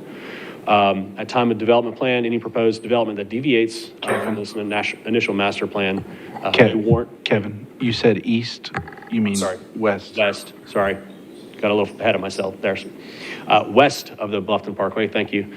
And then that if there's any deviations from this, it may warrant a minor or major amendment to their master plan. Here you can see I had a recommendation. We've since stricken this, that it is in the Granny Oaks PUD. Update the narrative to reflect the maximum building height. That the final version of the traffic impact analysis will be updated, completed, and either accepted or conditionally accepted by Beaufort County prior to final initial master plan approval, including all recommended improvements. We had concerns that the TIA did not accurately reflect the proposed developments that is going to be coming out there, and feel that with additional information and a revision of that TIA, that we can accurately reflect what potential improvements may be necessary. Also, that at time of development plan submittal for development area G, that there are secondary access points connecting to either Buckwalter or Bluffton Parkway. Our concern is that while there are 2 access points from the hospital onto Lake Point Drive does not have any other accesses out to any other roads besides Buckwalter Parkway. So after talking with the fire marshal and emergency services, the concern is if there was an accident at Lake Point and Buckwalter Parkway, that is the only access point for this site if it were to develop by itself. So staff's recommendation is that if that moves forward by itself, that a secondary access point would be provided. Now that could be in the form of an additional access onto Buckwalter Parkway, or that could be a road connecting over through the proposed development to Innovation Drive, but some type of access would be provided if they move forward.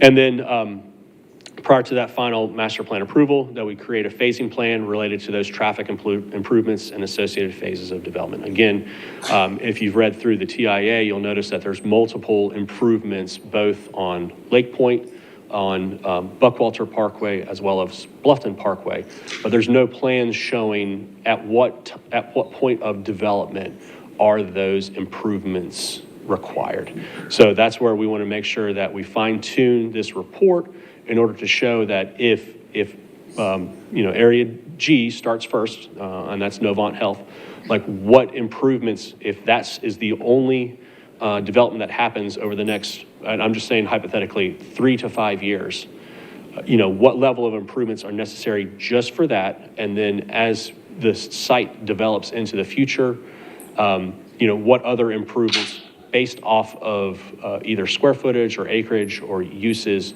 would additional improvements be necessary? And that's where that phasing plan comes into place. That was a lot of information. I'm happy to answer any questions. The applicant is here if you wish to answer any questions for them. I'd like to ask a question, Kevin. The TIA is not back from the county yet? To my knowledge, I don't know if they've received a copy of it, but I have not. Okay. The next part of this question is the Beaufort County is doing the access management plan, as we know right now.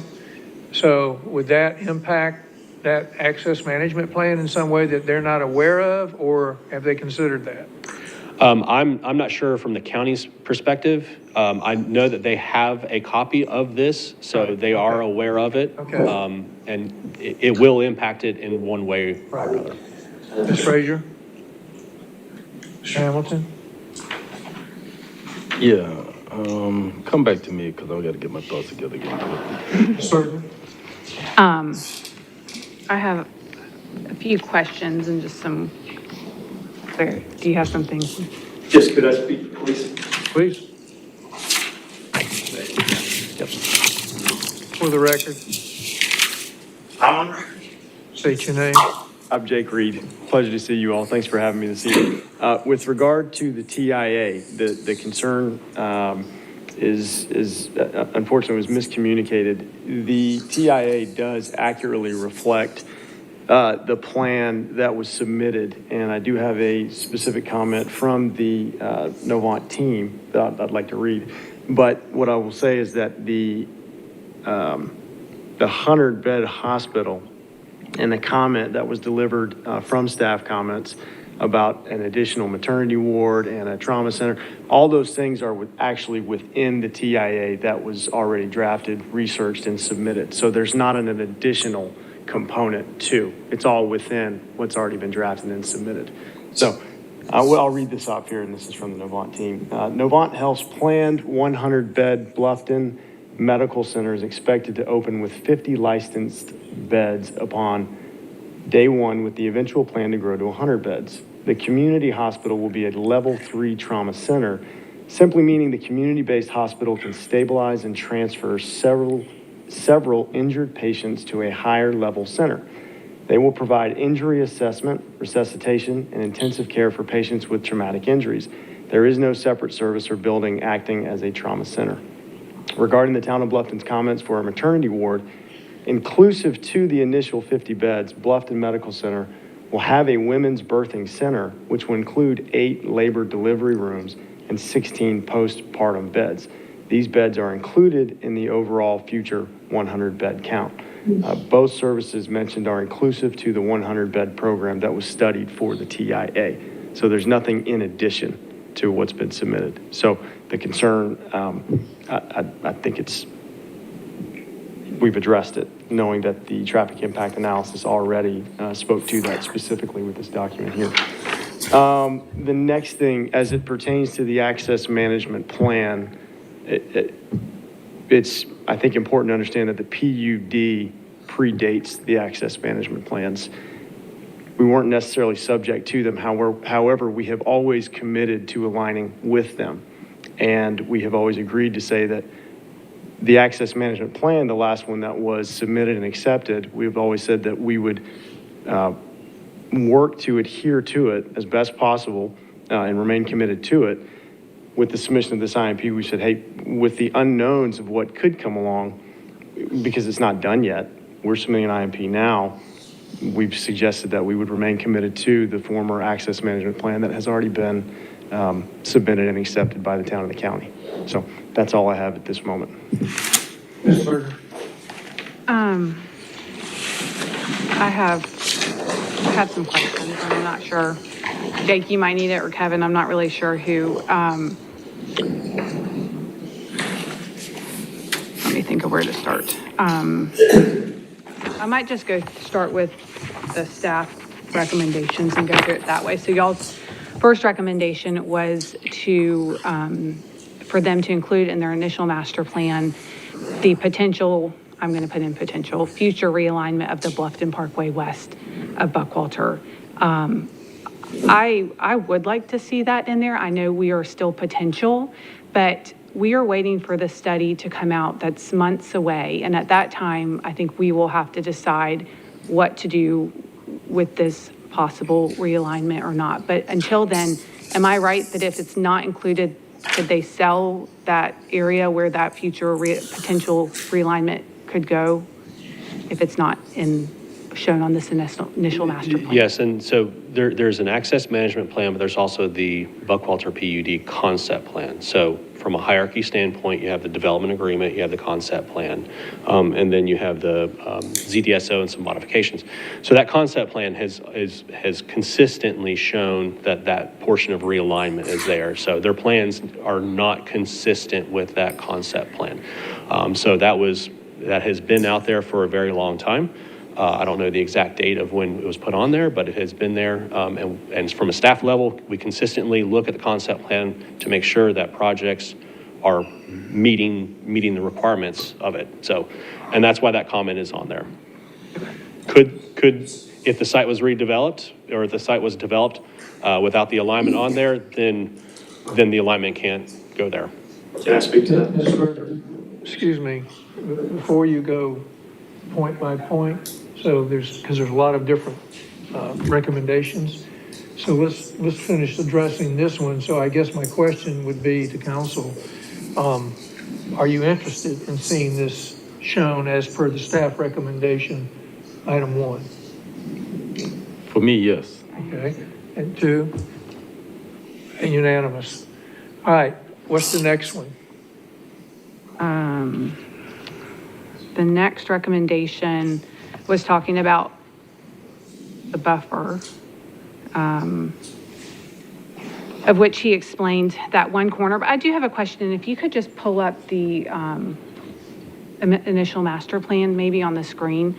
I'd like to explanation on the buffer. I know in areas there's a 50-foot PUD buffer, and on another on the west side, a preserved area buffer. So I just would like some explanation as the of what type of buffer is shown in this initial master plan. I don't know if you want Jake to answer that. Or... As of right now, it's just shown as a 50-foot vegetative buffer, undisturbed. So does that mean what's there now will not be, nothing, it's not going to be touched? That's the intent, yes. Right. And that's just along the adjacent properties, but not along Bluffton Parkway or Buckwalter Parkway? Correct. Now, there is setbacks. So there's a setback for buildings, obviously. I believe that there is a 50-foot setback along the parkway, the Buckwalter Parkway.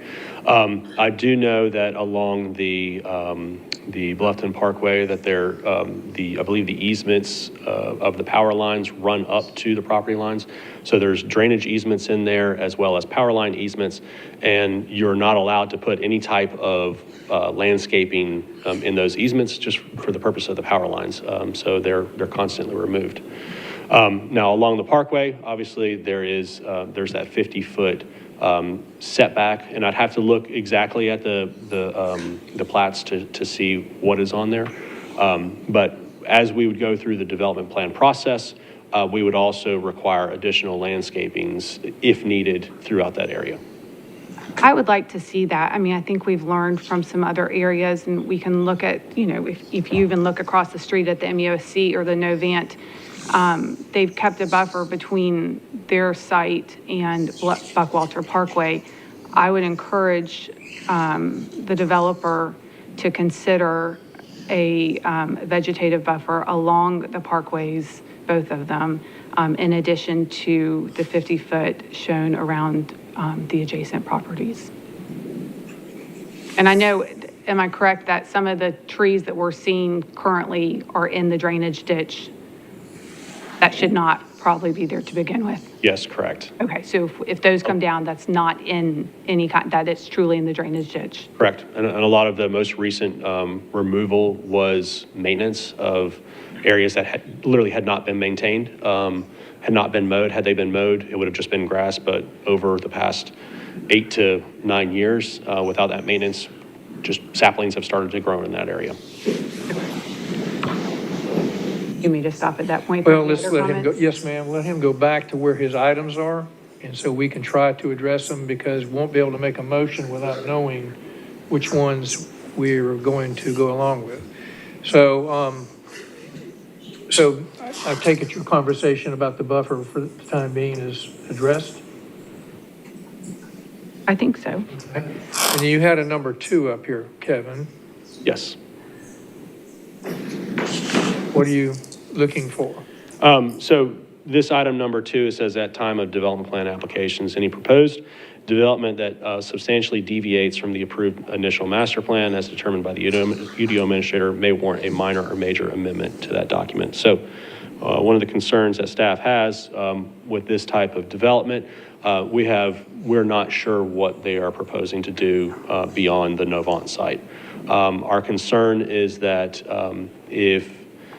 without having any certainties as to anything that's happening in here, things could completely change, and that if the different type of alignments happened, that it would cause us to have concerns, and it may be a change to the master plan. So it might be a minor one or a major one. which is outlined in the PUD documents as to what dictates a minor or major change. So we just wanted to make sure that, again, one of our concerns is that there was not enough information for us to be able to accurately, provide recommendations. So the concern is that if changes start to happen, then we would want to make sure that either Planning Commission takes a look at it, or Planning Commission and Town Council. So I think, as we all know, a minor change is through the UDO administrator. Yes.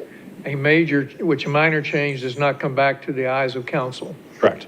A major change to a master plan would bring it back to the eyes of council. Yes, sir.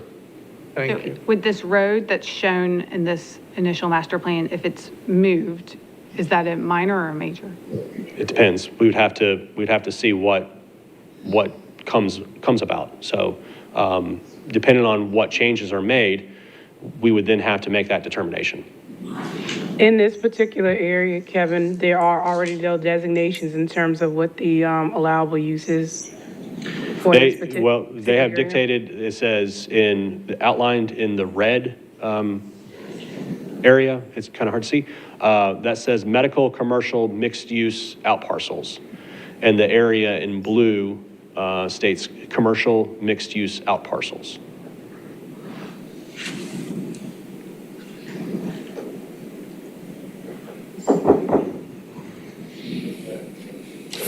May I make a clarification? Please identify yourself. Thank you. Sure. Good evening. My name's Nathan Long with Thomas & Hutton. Doing well, thank you. So one thing I did want to point out, and we've pointed out and had a long discussion about it at the Planning Commission, is we formatted our submittal based on the master plan requirements within the Buckwalter PUD, which is what governs this property, obviously. The staff report is reviewing the project based on the master plan requirements in the UDO. And Richardson LaBruce confirmed that as well. I mean, we submitted this based on the requirements that apply to the property, but it's being reviewed based on, and I was surprised to see after that clarification that the staff report again references all the UDO sections.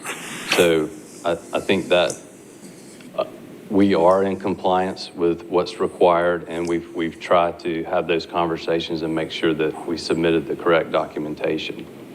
The second thing, there's just one more clarification, was that the total acreage is 79.3. It's a minor clarification there, but that complies with the narrative as well as the exhibits that were updated prior to the DRC meeting. And the staff report still reflects some of the older acreages. So I just want to make sure that those are addressed properly and reviewed under the correct criteria as we go forward, prior to second reading or however that would work. But thank you. You mentioned the 79.3 acres when you did. Yes. Just a comment, I think a lot of times one of the biggest concerns that comes up when amendments to master plans or initial master plans are crafted is typically the spaces that are not allocated or spoken for in terms of what the uses will be, is looking at the future connectivity issues and ensuring whose responsibility it will be to put in those access points, as well as to handle the maintenance of it, and so that it doesn't default back on the town. So I know, just speaking with the rest of council, I know a lot of the problems was the ambiguity of terms like it shall or what have you. I think if we proceed as is, I think, it should be clarity there in terms of exactly whose responsibility it will be to maintain and even construct the future connectivity points based off of whatever the usage of those areas will be. So that way there's clarity for all parties on who should be doing what. Yes, sir. Mr. Reed, will you identify yourself, please? John Reed, University Investment. Answer your question. I didn't come up here to answer that question, but my understanding per the annexation agreement is town we originally gave Innovation Drive to the town because that was part of agreement 2006. And so we gave that to you guys. And it stated we didn't have to build it. But during the annexation, y'all said y'all did not want, the town did not want to build or maintain it. So we had to agree to do that when we go get the development permit to do that. So the developer will build and maintain the roads, connectivity roads and so forth. So clear that one up. I did ask Stephen the other day that we need to get the deed back. We just gave it to you in the last couple of years. We need to get the deed back to Innovation Drive. If you want to build it, you know, the developer has to build it, so he'll have to own it. Y'all don't want to own it. That was one thing. Second thing, at the Planning Commission, we talked about the Phase 5B connector because we didn't want to talk about it, but the staff had put it in there. And so for 20 years, we've been trying to get it built. We've been probably the biggest proponent of it. But after 20 years, we can't wait any longer. And the county has come in and publicly stated that it's off the table as of right now. They're welcome to change their mind. But you asked the question, if we move the road, well, if we put that road on there, how can we ever, whether it comes and goes? The Planning Commission, they made it clear that yes, while we all, several of us wanted it there, would like to have the road built, that it would be almost unreasonable to put it on our plans after 20 years. If something happens before we develop it and it comes about, that's great. We'd love to have it there. But we cannot plan for something after waiting over 20 years. We can't plan for something to happen that may never happen. So we'll do the best we can to plan to allow it to allow it to still go through. But it can't be, I don't see how it can be on the plans because it doesn't exist. It's not even in writing anymore. I understand your pain from a planning perspective, and it has been arduous with the county and everyone. It's since 2006 when it first passed a referendum and money was appropriated. However, this is about to reveal itself through LATS, the study that's taking place that the town commissioned on 5B. Once the county withdrew from it, that information will be forthcoming this year and will be presented to LATS in August. So then the decision between the county and the town will be made at that point. My question and my concern, and I'm suspectful that all of council is probably in the same boat because we all said we wanted to show that road there. I think the key would be is, and this is a staff question, if we show the road there and we have the commitment, but then if it shows itself that 5B, whenever that may, that debate will take period, a place of time, and it will go on for a little while. If for some reason that 5B is not to be built, is there any mechanism in there that we could give consideration back to the developer at that point? I'm going to look to Terry from a legal standpoint, but I would suggest that it goes beyond just the initial master plan, but that concept plan. So the concept plan would have to be changed at that point in order for it to be removed. Until such time that it's officially removed, it's on the plan, it's on the concept plan, and needs to be adhered to. I think that's probably right, despite the fact we've been told by the county they have no intention of doing 5B probably in our lifetimes. It is still on the concept plan. So would that be something the town would update the concept plans to remove it? Upon proper application, yes, perhaps. They'd have the power. Who's supposed to apply to do that then? It could be anybody who owns property within there, and I guess the town could do it if they wanted. I'm saying I own the property right now and have owned it for 21 years, and it's beginning to be like an illegal taking.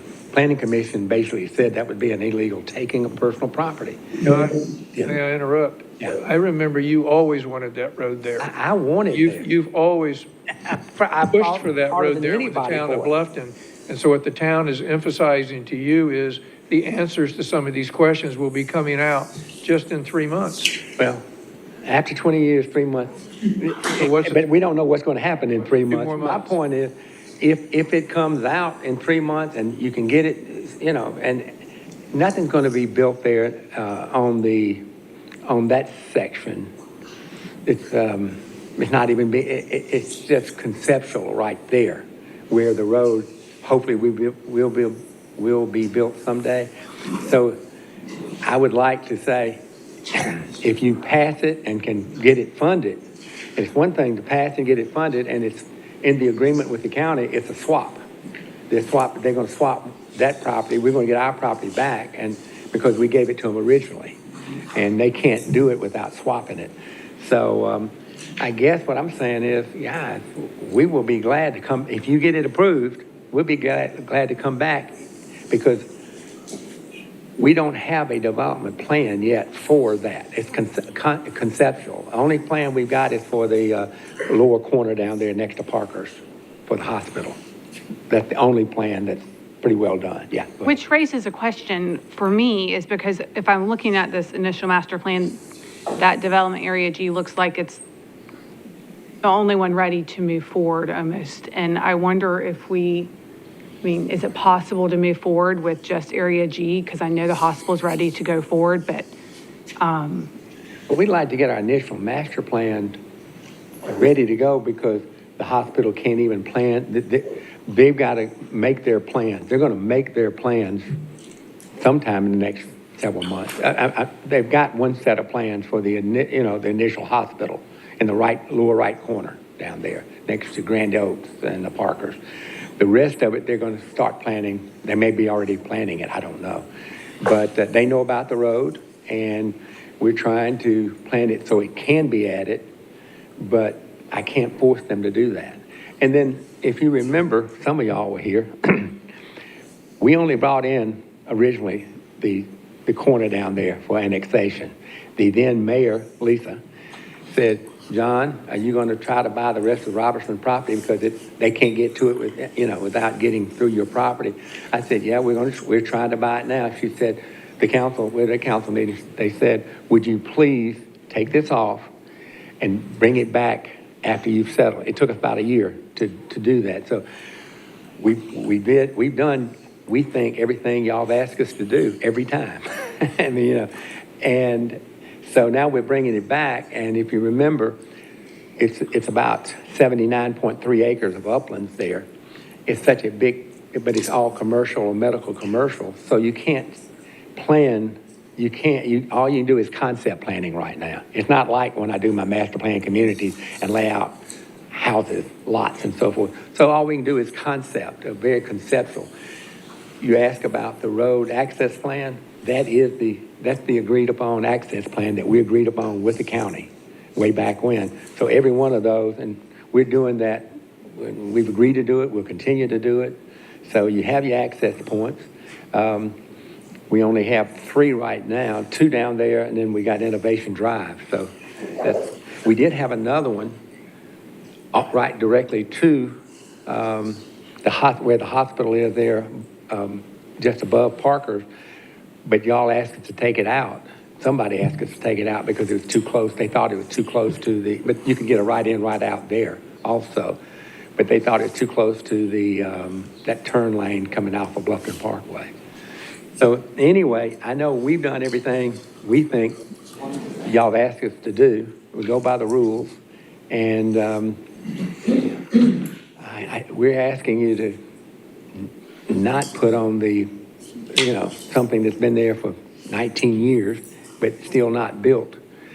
But we will try, if it does pass, and we will try to put it on there, because we still would like to see the road built. We're going to let council advise staff on this, because part of the problem that we've always dealt with in the community. Matter of fact, when one of the presentations was given a moment ago about the Sunshine Nursery, I'm sitting there looking at the map where it's in Washington Square, and we have 2 roads over there now that don't connect to anything. Yeah. They're supposed to connect, but they don't connect. And so the fear for this council is the fact that if 5B, and I know 5B is a contentious item for some folks and maybe not for others, once the study reveals itself, then there'll be some hard meetings between the county and Bluffton to determine whether there's action or no action. But we can't give up that responsibility and that right because we've been fighting, thinking that 5B may be needed for the betterment of the community. I believe it all is. along. And so, and in addition to that, let me add this. In addition to that, the other thing that came up a moment ago was the egress and ingress to the hospital site. And, you know, we see the road on the map here, which comes over to the first intersection where the traffic light is. And so, you know, that's a concern for council as well. So I don't know how staff proposes we deal with this. I think going back though to what's been discussed already and looking at previous master plans we've had, whether it's been this one, Washington Square, Seagrass Station, I think we have to take accountability in essence too, in the sense of if we want people to abide by certain items that are in the UDO, we have to make sure that whatever language is crafted inside of the master plan is something that down the road we're able to actually hold people accountable for and not leave a room for so much gray area where we're defaulting the responsibility, whether it's us, the developer, the county, and that way, you know, everyone kind of is on the same page to know like whose responsibility is in terms of that connectivity. Because to the point of the developer, it would be difficult in the sense of saying, you know, just have a one access point. We don't know if it's going to be a mixed use of just office buildings or if it's going to be something that's more customer oriented in sense of it becomes a commercial space that will require more than that. I think is as long as the language is stated in there in terms of whose responsibility it is going to be to do what. And even if it's something that's triggered that whatever changes happen to that plan need to come back either for council's approval, go back to planning commission. I think the responsibility in terms of knowing what pitfalls we've encountered before, the plans that we couldn't change, we should be able to know what we need to do going forward to alleviate having impediments like that with this particular plan and others, to make it easier for the town to enforce and for developer to have direction, or the potential owner if it's sold off and who's going to be doing what. Now respond, please. As it pertains to access, in the 13th Amendment to the PUD, we committed to providing access through all of the property. Again, we're subject to the PUD primarily, not the UDO, but we still have worked with the town to help it gain all of the ingress, egress, and access that it wants. These are private roads. They're not public roads. They're being built on private property, and we've committed to build them for the public's benefit to alleviate traffic off of the parkways on private property. It says in the annexation and in the IMP that we will deliver these roads as development occurs. It's the developer's responsibility. It's not, I mean, unless the town wants to take it, which I highly doubt that it does. We don't have any agreements that say that. But these are private roads on private property that we've committed to build in the annexation and in the IMP as development occurs. Let me ask some questions of staff and council. So we got to narrow this down so as we could go on to this for a while. My understanding is, and it may not be what the developer is looking for, I don't know, but my understanding is, one, if we do a master plan of what is their G, and then do another master plan for the rest of it instead of the initial master plan, then all of that comes back to the planning commission, back to council. Is that correct? Yes. Okay. Number two is it could be tabled to give staff and council more opportunity to figure out how to solve the questions that have been brought up tonight. For example, the road that we want to see on there for now, and whether, you know, that road never gets built, what do we do? The third one would be we try to approve this initial master plan as presented with addressing staff's questions. I mean, in other words, the concerns that you have, we would have to put those into the motion. conditions. So I don't know what all of those conditions would look like right now. So I don't know what the recommendation from staff and council would be at this point. I would hate to see us take a vote that may split. That would mean the motion would fail to do anything. There's on the screen now, a proposed motion. I have suggested to staff a moment ago that in exhibit number 1, or I'm sorry, condition number 1, where it talks about it has to comply with the concept plan that's currently in existence, language on condition number 1 to be added would be, nothing in this motion precludes any entity withstanding to apply to have the Buckwalter PUD concept plan amended. So if this road needed to get out of that concept plan, there is a mechanism to do that. And it would have to go staff and it would have to go planning commission and back before y'all to do that. But I think that, as Mr. Reed stated, we've been talking about this road for the whole time I've been around, which is maybe not the whole time, but 2002 is when I started. And it was shortly thereafter that we started talking about this innovation drive and all this land swapping and all that. The county, as I understand it, has stated that they do not have any plan to do this 5B, which makes this road kind of unnecessary perhaps, or certainly not something that we need to have on plans maybe in the future, but it's on the plan now and we can't just ignore it. As I think, Kevin, am I saying that correctly from your perspective? Yes. And so I thought if we allowed this motion to be approved, but we added language that says nothing in this approval precludes anybody from going as soon as they need to get the concept plan amended to remove it, that might move this forward as opposed to tabling it or letting it sit in limbo any longer. I believe that's a reasonable compromise. And then it's just a matter of whether the town would have standing to do it. Certainly, they would have standing to do it. We would need to get some input from, we need to get some definite input from the county to confirm what we all have been told. Can we put a time limit on it? In other words, I think not, John, not right this minute. Again, I have information that you may not have. yes. And the town manager has information you may not have. And so right now we have to wait a little bit longer for the study to come to lapse. And then it will be started to get debated at that point, and then we'll know more. But I don't think we can time limit today. Certainly within, I'd be guessing, I was going to say certainly within a year or less, but it's got to go to lapse and it's got to be debated.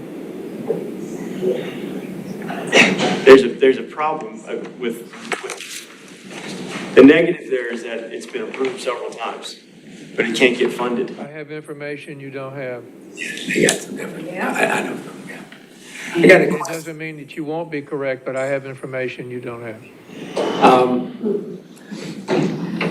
I don't understand, also, I guess, Please come to the microphone. it's gotta be, it's gotta be swapped, the land would have to be swapped. Number 2, I don't understand what number 5 says. Provide a secondary. I would like to talk about that one as well. I don't understand that. Well, I think, if I am correct, looking at the initial master plan, y'all were recommending 2 access points from Development Area G, both onto Lake Point Drive. And staff is recommending the second access point not to be on Lake Point Drive, but to either be on Buckwalter Parkway or Bluffton Parkway. In case, like he was saying, there's an accident at that intersection of Lake Point Drive and Buckwalter, and there's no way to even access the hospital at that point. I'm sorry, the intent is a secondary access. So while there are 2 access points onto Lake Point, our consideration is that's one access. Because Lake Point Drive, in essence, is a cul-de-sac. And there's no other exiting except for onto the parkway. So the concern is that if that site were to develop first and no other sites are developing, their only access point is at Lake Point and the parkway. And staff is stating that a secondary access, not just the two driveways, but a secondary access out onto a public road would be necessary if that project is going forward only. And that's where we're trying to determine if, and we left it in the sense of like, it may be an access onto Buckwalter Parkway, or it may be an access onto Bluffton Parkway. Like to go out and go ahead and finish the Innovation Drive, let's say. That would be an option, yes. You still have to connect to Innovation Drive, though. I didn't hear you, sir. It still has to connect to Innovation Drive, though, and that property is, it's separate from, that's a large road right now, and there's not a development permit plan that is being submitted to connect to that right now. But if we connected to Buckwalter Parkway, which I think had been a conversation formally, I think it would be important to get support from town staff, even though it's not shown on the access management plan, that a right-in, right-out could be placed onto Buckwalter. And I think those discussions... It was at one time. We had a right to put a right in, right out on G. The county has now come back and said we don't want it because we're afraid it's a danger because that's so close to coming off of Bluffton Parkway, coming east down toward Parker. They said it may be too close. We'd be glad to put a right in, right out there because we had the right to do it. We thought we had the right to do it. The county has to make that ruling, correct? Right. I mean, We don't make the ruling. It's kind of like this. We wanted Innovation Drive too. So we gave it to you guys, and somehow or another, it's not your fault, but between you and the county, they let something happen. Yeah. And they didn't make them build it, connect to us. To y'all or whatever, so They didn't build Innovation Drive to the spec they should have for it to be a commercial thoroughfare. And Let me, you'll bear with me. Stephen? Sir. We're not getting anywhere very fast. Do you have any recommendations that you may have to add to this discussion? So if we want to, I think we started with the Mayor Pro Tem Wood, you took us down the right path where I think we were going through individual items and you started with A, or number one, and I believe that council was unanimous in support of that. I think it would be a question of if there is an issue with item number 2, which is the one that Kevin went through that outlines should it substantially deviate, that they would have to do an amendment, which is already called for underneath the any development that, whether it's minor or major. If council is good with that one, then we could move on to number 3. So number 3 would be the one to identify, just to have the narrative reflect the maximum height allowed in Buckwalter PUD, which I think is already outlined in the PUD, Kevin. Yes. That's 50 feet, is just to reiterate that. Number 4, if council, and again, I would open that up if council has any questions on just reiterating that the build to height that's outlined in the PUD is addressed.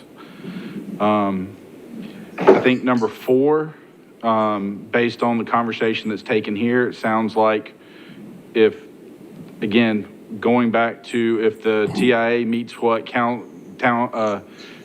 staff requires, they're the ones that are going to be approving the access onto the encroachments onto both Buckwalter or Bluffton Parkway. So they would be the ones to determine, I guess, if the TIA qualifies to meet what they need for their access management plan, Kevin?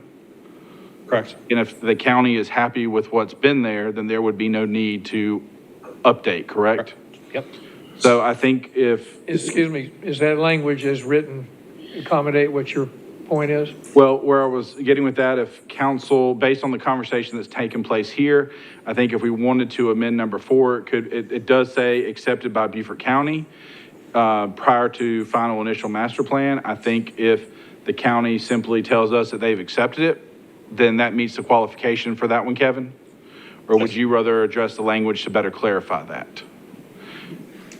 And then again, with number 4, is there any additional questions for council, or is there any, if everybody is supportive of that, then we can move on to the next 2. So with number 5, this is the one where we were just talking about with secondary access point. Again, with council's discretion to determine whether, how you want to phase. Part of, as you've heard Kevin discuss and you've heard from the developer, has to do with when things are going to get built and phasing and all of that. I think the requirement to require a phasing plan and address when and I think I think it was Councilman Frazier addressed who's responsible when and how those roads are going to be addressed. If council is supportive of that, then that addresses number 6. So what you have with that is, based on the conversation that we've had, if council is supportive of staff's motions that we went through, then it could be conditionally approved as what's outlined in motions 1 through 6, with some of the minor changes that legal and that have come up during discussion tonight. If there's anything that's missing that council would like to add, or they feel like we need to remove as part of that, we can address those motions as they are proposed right now.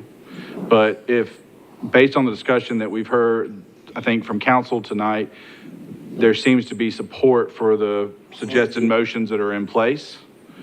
And if that's the case, then I think what you have in front of you is something that can move forward. If there is still concerns that you want to address, you always have the option to table.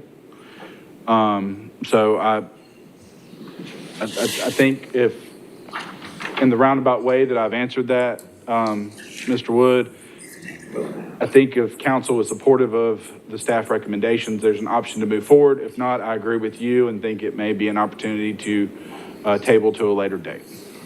I'm confused. Is staff recommending the roads be built no matter what is built? Can you rephrase that for me? Is staff recommending the roads be built no matter what is built on the property? At the very beginning, no, sir.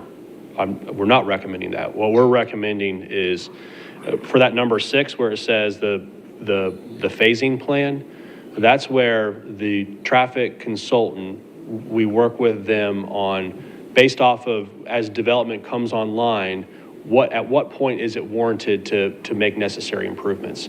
So that's our biggest concern. So that's the first one. What improvements along Buckwalter Parkway will be needed?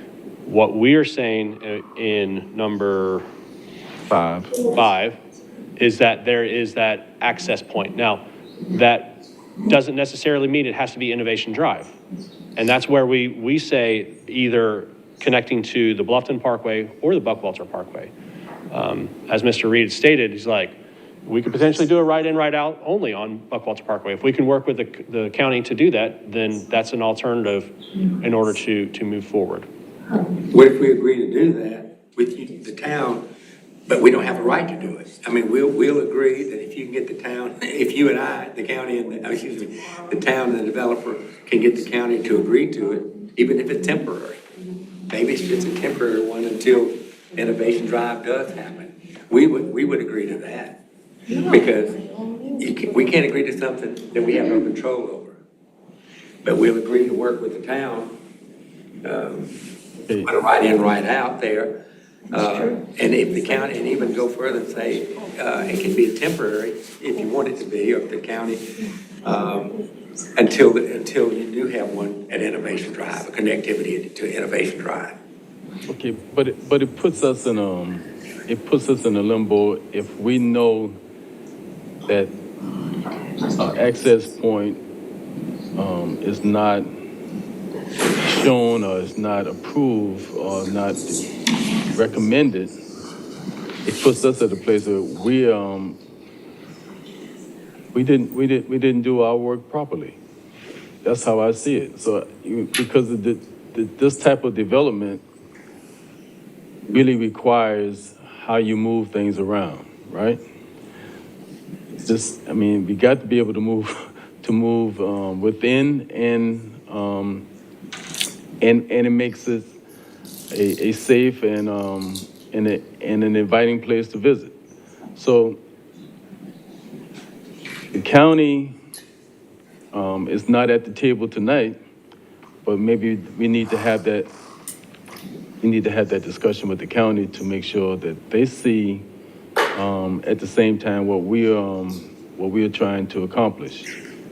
And that's I don't think we can approve a project knowing that it's not something that we can feel like it's a quality and is something that the betterment for the town of Bluffton. Having the county making that decision makes it hard for me, but we know that they are a player in this as well. But how have we communicated with the counties prior to, I guess, in the last month? What was their take on it? How are they seeing what we see? We'd reached out to them to ask for an update, and we got a vague response of, we need to look at additional developments in the area. Wow. But that's been consistent though in a lot of our dealings, with that particular entity. I think it's going to be negligible of us, whatever our decision is, table, approval conditions, whatever going forward, when and if possible, to make our decisions in the best interest of Bluffton and the residents, and working with whoever the developer is, and not relying on, an outside party who a lot of times is either gonna not be amenable to whatever we're trying to do, or just be absent altogether.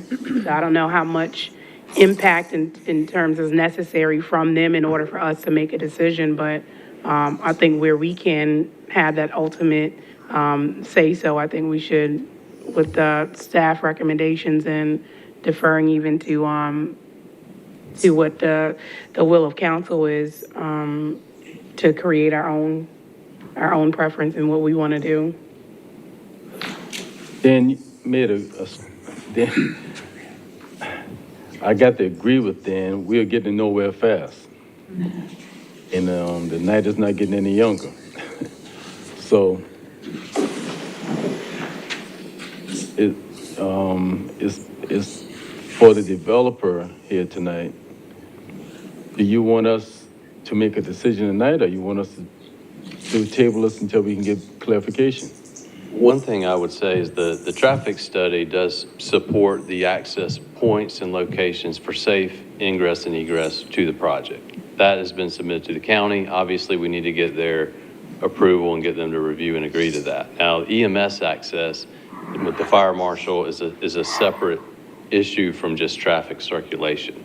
So, I mean, if you look at Lake Point Drive, you've got 4 developments down that road: Sandy Point, Willows, Edgewater, and I think it's Arborwood. All of those are accessed by a single access on Lake Point Drive. Now, there was a plan in the county to connect to Old Miller Road out the back end of Grandy Oaks, but that never happened. But that was the original plan to help with that road. But we run into situations all the time with development where you have a single road. Now, what I would suggest is that we can revise the bullet point, I guess, that talks about the secondary access, is that we work hand in hand with the fire marshal to come up with an acceptable access, because the spacing of those 2 accesses on Lake Point Drive can provide that access. It's based on like a diagonal distance of the property. I'm not sure exactly how it's calculated, but we have worked with fire marshals before, and it does look like that access could be shifted further down Lake Point Drive. Your points are well made. Accommodate that. I'm going to try to bring this to conclusion with the help of council. We understand the pain and the time that it takes that you've been working on this project. We get that. And the road that was there that you were a champion of for years, that ties in the restructure of the 5B. And 5B may or may never be built right now. All I know is the study's coming out, and it will yield some information that whether the county looks at it one way or the other, I cannot speak for the county. That being said, it makes me feel uneasy when we're trying to, I won't use the word negotiate, solve the amendment problems and conditions on the fly. I mean, we do that from time to time, but this one's been going on for quite a while. So I feel that we're struggling trying to accommodate the developer as well as the town. But if we vote, and I cannot begin to guess how this council will vote, if we vote on the motion and the motion fails, then I don't know how long it would take before to bring it back. I don't know whether it would be another month or not, but the reality is if we table it, it doesn't fail. And then it gives you time and staff time to go back with the council and solve these issues and then bring it back again. Otherwise, I don't know what we're dealing with. I appreciate that. I don't know how to answer it necessarily other than to say, you're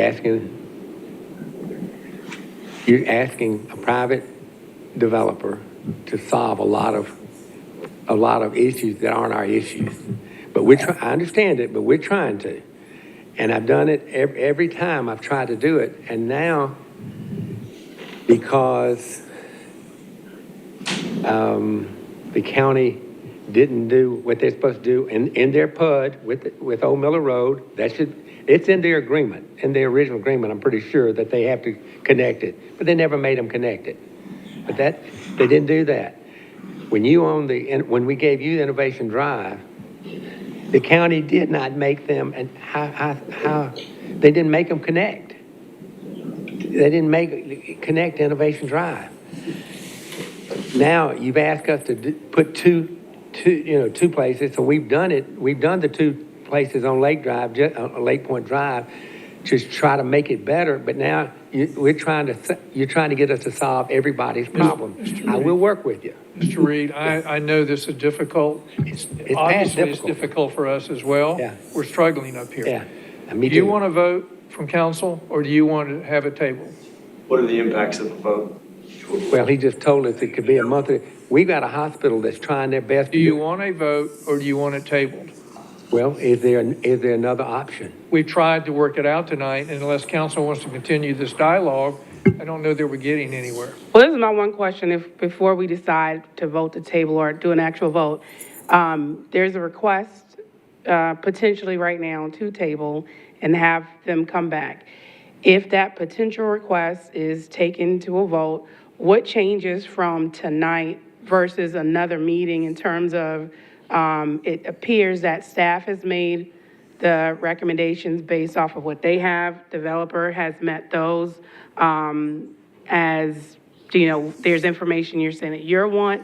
I too would want to not, doesn't seem like it would be advantageous to have another meeting of this if we're going to meet to table to have to deal with the same issues if one of the main contingencies you're waiting on is an entity that may not provide that if we table and have to come back. So what changes if we come back and the same issues in front of us are what we have to decide on? Tabling gives them an opportunity to work it out with staff and council to determine if we can come to an agreement. Table answers all the unknown right now. If not, I mean, I'm sure they won't come back with the same options that we are looking at today, if they do.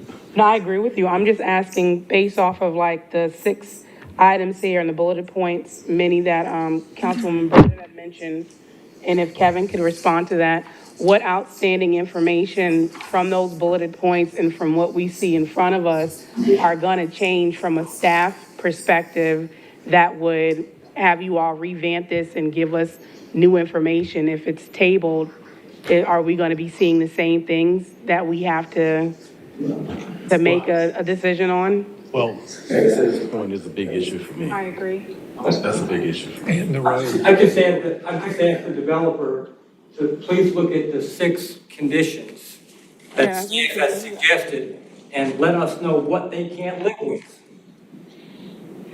With the changes that were made on number 1 and the changes that were made in number 4, is there anything up there that you can't live with? The only thing I would ask for clarity on Okay. is the last sentence in number 1, nothing in this motion precludes any entity withstanding to apply to have the Buckwalter PUD concept amended. So essentially what that's stating is that as a developer, be it us or someone else, were to come forth with a development plan and seek permitting, and it didn't have 5B on the plan because of whatever reason, that means the concept plan would have to be amended prior to that development permit going through the process, would it not? Yeah, so it could go on at the same time. But it just says, if in fact Innovative Drive will never be done, then that concept plan would need to get amended. And what Kevin has stated is that in order to have this initial master plan approved, the concept plan has to be complied with. The Parkway realignment. Parkway realignment, excuse me. Yes. I don't think that's unreasonable. We'll do that. I don't know how we can come back anyway on this secondary the secondary access. You can do it, John. I know you can. We're going to do it. Oh, we're going to get it done, but it'll have to be done over time. I think we could live with what they said. I think we can live with it. Yeah, we're gonna have to comply with EMS regardless. We're gonna have to do that to build a hospital. I need y'all's understanding on the PUD, on phase 5B. If in 3 or 4 months, if something's not done, please don't do like the rest and just keep kicking it down the road. Otherwise, we would have a problem. We've not been kicking it down the road. Where did we settle on number 5? Go ahead. About the second access point? They'll have to figure it out. Can that be based upon a TIA of the, that indicates that it's necessary at the time of development permit? Because you can turn that down, Heather. That's number 4. He's talking about number 5. Yes. He asked about number 5. Yeah. You're reading 4, TIA. No. Number 5 deals with a secondary access point to Buckwalter or Bluffton Parkway. At the time of development permit, if what is being shown in seeking a permit is beyond what is shown in the IMP, staff can require an additional TIA, can it not? Indicating that, hey, you will need an additional access point. So in my humble opinion, it should be based upon what at that time is being asked to be permitted. Because right now, Novant could step it back considerably, and what they plan to put there wouldn't require an additional access point onto Buckwalter Parkway. So frankly, at the time of development permit, it could be mandated that that right-in, right-out be approved to be done. It doesn't have to be now. It does say that at the time of development plan submittal. Okay, perfect. All right, so are we good through 1 through 5? So y'all are good with providing a second access point connecting to either Buckwalter or Bluffton Parkway? At development. If it's needed. Not if it's needed. It should just say to meet EMS requirements, I believe, because that's who made the comment, right, Kevin? That's not the right language, if needed. We were saying we need an access point connecting to either one, the Parkway or. Kevin, is number 5, Kevin or Heather, is number 5 limited to EMS issues? No, I didn't think so. Sorry, just real quick, not to labor the conversation, but keep in mind too, like that does say, at the time of final development plan, at time of development plan. So after this, after some form of an IMP is approved by town council, the next step is much more detailed plans with the preliminary development plan, which then will go to DRC, then Planning Commission. That will be much more detailed and required, like I said, a detailed traffic study, depending on how that changes, because this is just conceptual. Also, who owns the roads, whoever owns the roads will have to issue an encroachment permit.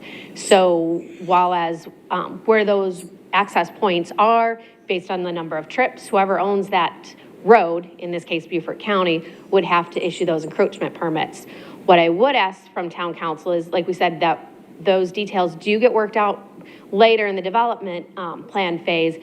But what I think staff is asking with this development plan is at what point are those connections required? Because this is a master plan. So like I said, where do those phasing lines start and stop? So I think that with that, when we were talking about area G and those two connections, what is all entailed in phase one? So like I said, there will be a development plan where there will be more details, more information fleshed out with the TIA, input from the county for the encroachment permits, whatever they may be, input from the fire marshal for emergency access, secondary access. All of those things will be considered at that point. So, all that being said, item number 6, are you saying that you would like to add to item number 6, or are you saying it's not necessary? I always prefer more specific, I always prefer more specifics included, so I would recommend that 6 stay, but that's the discretion of town council. I would like to see 6 stay. And nothing on here should be removed. That's that phasing plan, that's tying back into that TIA. And So what they that way- recommend as far as improvement to Buckwalter Parkway and turning into Lake Point Drive and all of Correct. that. I think the issue that I'm not clear on is the second access point, because I feel pretty strongly about a second access point not coming out to Lake Point Drive and it connecting to Buckwalter or Bluffton Parkway, but it seems that the county is not going to approve something to Buckwalter, and so to me, it seems that it might have to go on up to Innovation Drive and connect to Bluffton Parkway, but you know, I don't want us to find us in a position where we don't have these interconnected roads and we're stuck with one way in and one way out, and so that's. I think the county would probably take a different look now that there's a hospital being built. You know, prior to this, there was no real destination of what was going to be on this site. Now we know there's a hospital. I think the county should have a different opinion on the access point. So, You mean as far as to Buckwalter allowing a right, just a right in and a right out? My question is that enough though? I mean, to a hospital right there, very close to Lake Point Drive, where you're merging from Bluffton Parkway onto Buckwalter, to me, I'm just questioning if that would solve for the traffic issues that, you know, this development is going to create. Well, after the TIA, when this goes to DRC, because this is even though we're making the conditional approvals or motions here tonight, like it's a very intense process where, a person can't just skirt by things. So where it's here tonight, it might just be a concept. They would have to submit those specifics to DRC and planning at that time. So I think the communications of what council is asking in terms of where that secondary access point would be, we would see those proposals made from that particular plan. But I think all that's going to be contingent on that TIA. We will see that. It didn't come back to us. It doesn't come back to us. Major... If we do this, if we approve this initial master plan, if we don't turn it into a master plan for the Novant site and a master plan for the remaining portion of it, it does not come back to council. And I'm not saying it comes back to council. I'm saying that they won't be able to leave here tonight and just go and do this. They have to come back to staff with whatever that is, and they still have to go back through our commissions, DRC and Planning Commission. So whatever we're saying we want them to have in this IMP, this becomes that breathing document that they cannot circumvent. So council won't weigh in on that. That's why we do have those commissions. And now if it becomes a unanimous thing where we're saying that we would like them to come back to us, to show whatever those points are after it leaves the RC, then that might be something to be considered. I don't know if that's possible. It is. Bridget, I throw one thing out, and I'm not saying that's not that's not the best method, I'm not saying that, but it did go to planning commission. And there were things that the staff proposed that did not get added into it. And so here we are debating it tonight. So again, I see three possible solutions here. One is the initial MP, we approve it with conditions. Number two is table it, and number three would be creating a master plan instead of an initial master plan. Is that correct, Kevin? Let me clarify your number three. If you're referring to that, this evening, we would, in essence, reduce down the master plan to where it would focus just on the Novant site. Yes. Okay. And then, yes. And then in the future, They would the come applicant back would have to come back for the other portion of it. with a master plan. Yes. That's the three items. Yes, sir. Kevin, is staff comfortable with the motion as drafted that's on the screen now? Yes. Okay. And is the developer comfortable with the motion that is drafted on the screen now? Yeah. Including number 6. Only the question would be, The secondary, number 5, is difficult. Number one is difficult, but number 5 is difficult. I don't know if we can get a right in, right out on the plans with the hospital, or the county will agree to it or not, or we can eventually move it to Innovation Drive.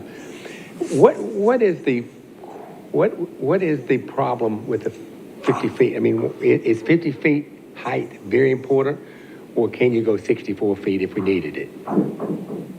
Why is there height? I know there's a height restriction, but we get variances sometimes. Is there, and you may be a good answer, because it might be easier for us to do it if it was a 64 foot, if we had for the hospital, if we could go 64 feet high instead of 50 feet. Is there a variance, or is there a reason? It may be a hell of a... PUD document. Yes, it is. Yeah. I agree. It's just the narrative left it to where the setbacks and requirement and the height was from, in essence, their architectural group would dictate that. So it was the clarification to show that the PUD has a maximum height of 50 feet. Would you be receptive if the hospital agreed to could get the right in, right out? Could we get a variance for them to go to 64 feet? The town council cannot, they're not in the business of giving the variance. They can't do that. Who does? That would be the Board of Zoning. Okay, I just wondered. Well, so the only thing I would say then is yes, we can live with these things. We would just simply ask that the town would support our effort to get additional access on the Bluffton Parkway. Yeah, absolutely. But what it- Yeah, I mean, that's. Because it will be hard, and we will work My hard. question would be, if the county says no, then what? well, you still have a, You still have the ability. You can still, you would go to Innovation Drive. we still have the ability to go to Innovation Drive, it's just be with a development permit, which this is slowing things down, so we want to get it, that's one reason we'll accept all this after we've been through DRC, Planning Commission, and blah, blah, blah. Now we're back to some of the things that we already thought we had agreement on. But we'll accept it because Devon, we need a hospital, and we want them there. So, more medical. So yes, we'll accept this, but we cannot, All right, so you've accepted items with the conditions 1 through 6. That's what I understand. Can I add one thing that I mentioned earlier, but nobody else, I don't know how the rest of council feels, was that tree buffer along the parkways, Bluffton Parkway and Buckwalter. Well, a couple of things. Number one, the setback, or the buffer, if you will, is for the perimeter to the PUD.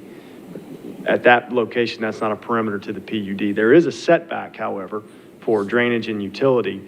The trees that were there were in a ditch, and they were prohibiting drainage, and they were causing problems. And so, because the county didn't address it, we did on our own. Outside of that, you asked about landscaping. If you go back to that plan, you can see where the power lines are specifically, or else I'd have to show you on a television. But it runs parallel to Bluffton Parkway, and if you're looking at that, it's 200 feet, and that large wetland towards Buckwalter Parkway that looks like a Y, that is the border of those power lines. And in that 200-foot power line easement. Your focus is on, we're in front of the hospital? Along the parkways and the development. In general? so- Yeah. I mean, So where I'm going with Back on this, side. Councilwoman, is that we do have the ability to landscape within the power line areas, but up to a height limit of 15 feet.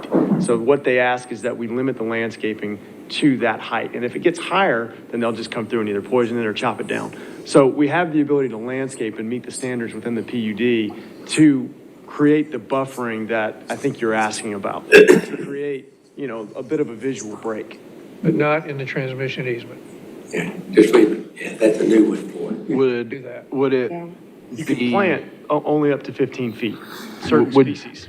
Would you be comfortable to put something in that says as allowable within right-of-ways? Because if they are limitations, then it would just be you'd have to meet the limitations to meet the guidelines or limitations per the easements or right-of-ways that exist. Yes. So to look at doing the 50-foot buffer, because you already have it on a majority of it, and then other places where it's not feasible to work within the power line or the whatever right-of-way or easements to plant vegetation that meets their guidelines. between the hospital and Buckwalter, was there a vegetative buffer? Because I don't, For the road, I think. For Buford Memorial? between the Novant site, because that's not in the power line. There are specific development guidelines that we have to adhere to when it comes to those setbacks and buffer requirements. So those are in place for the PUD.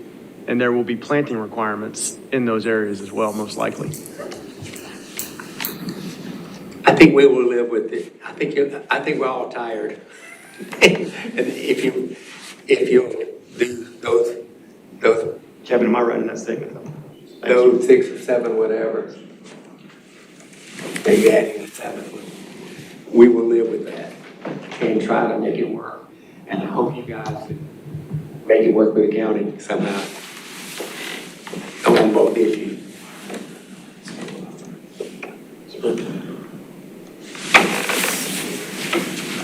Okay.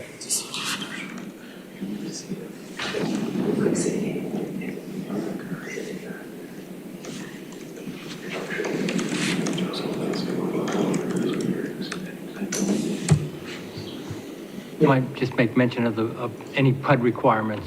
They'll comply with any setback, any PUD setback and buffer requirements will be complied with. Yeah, that's consistent with what we have to do anyway. Right.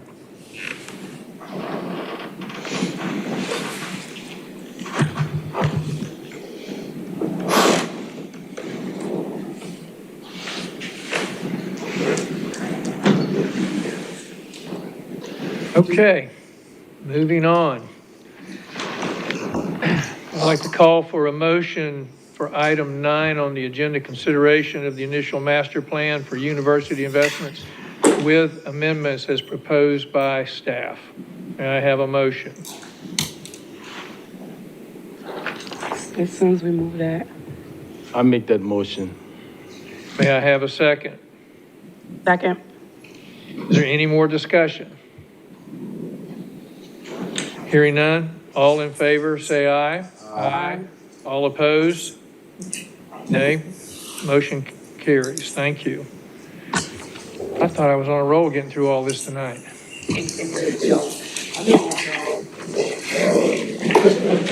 All right, next, I ask council, is there anything that needs to be removed? Anything that needs to be removed from the consent agenda?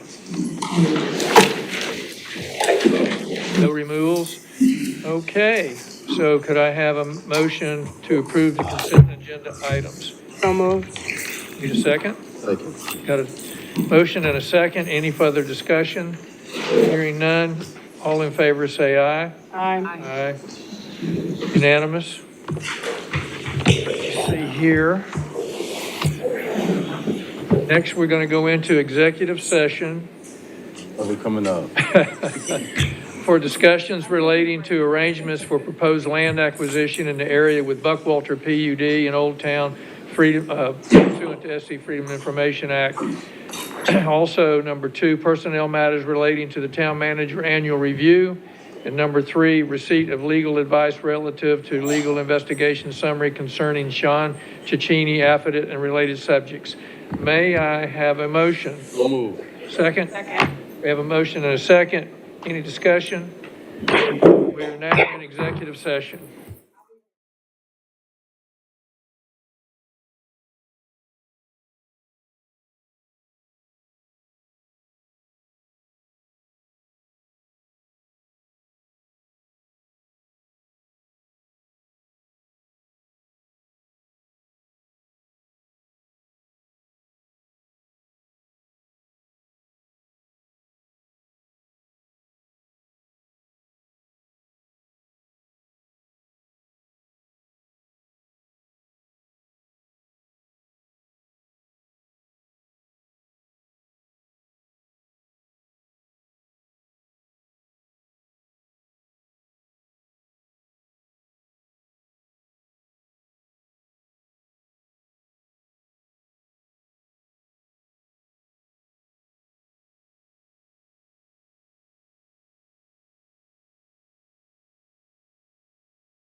We are back from executive session. No action was taken, no votes cast, and we are here about the items that I spoke to earlier that was on the executive session list. The first one regarding land acquisition, and one is the Mooney Tract, and I would ask for a motion on the Mooney Tract. I'll make a motion. I move to authorize the town manager to execute a purchase and sales agreement for the acquisition of property commonly referred to as the Mooney Tract, referenced as tax map number R610-022-000-1095-0000 and R610-030-000-0138-0000. Second. We have a motion. Do we have a second? Mr. Hamilton seconded. Is there any more discussion? There is none. Everybody that's in favor say aye. Aye. Any opposed? It's unanimous. We have another motion that we need on the Foothills Tract. I move to authorize the town manager to execute a purchase and sales agreement for the acquisition of property referenced as tax map number R610-030-000-1971-0000. Second? Second. Have a first motion and a second. Any discussion? Hearing no discussion, all in favor say aye. Aye. Any opposed? Motion is unanimous. We will have, number 2 is regarding personnel matters, and that is going to be postponed till June town council meeting when the mayor will be with us and we'll all be here together. So thank you for that one. The third one is a motion relative to a FOIA request regarding the Cicchini affidavit through the SC Freedom of Information Act. I need a motion for that, please. I move that town council and the town of Bluffton waive the attorney-client privilege related to the summary report from Finger, Melnick, Brooks, and LaBruce, PA, dated April 7, 2025, concerning the investigation of the affidavit of Sean Cicchini, dated October 19, 2024. I have a motion. Do I have a second? Second. Have a motion and a second. Is there any discussion? Hearing none, all in favor say aye. Aye. Any opposed? It's unanimous. Thank you. And I ask for council for a motion to adjourn. So moved. Still didn't get it.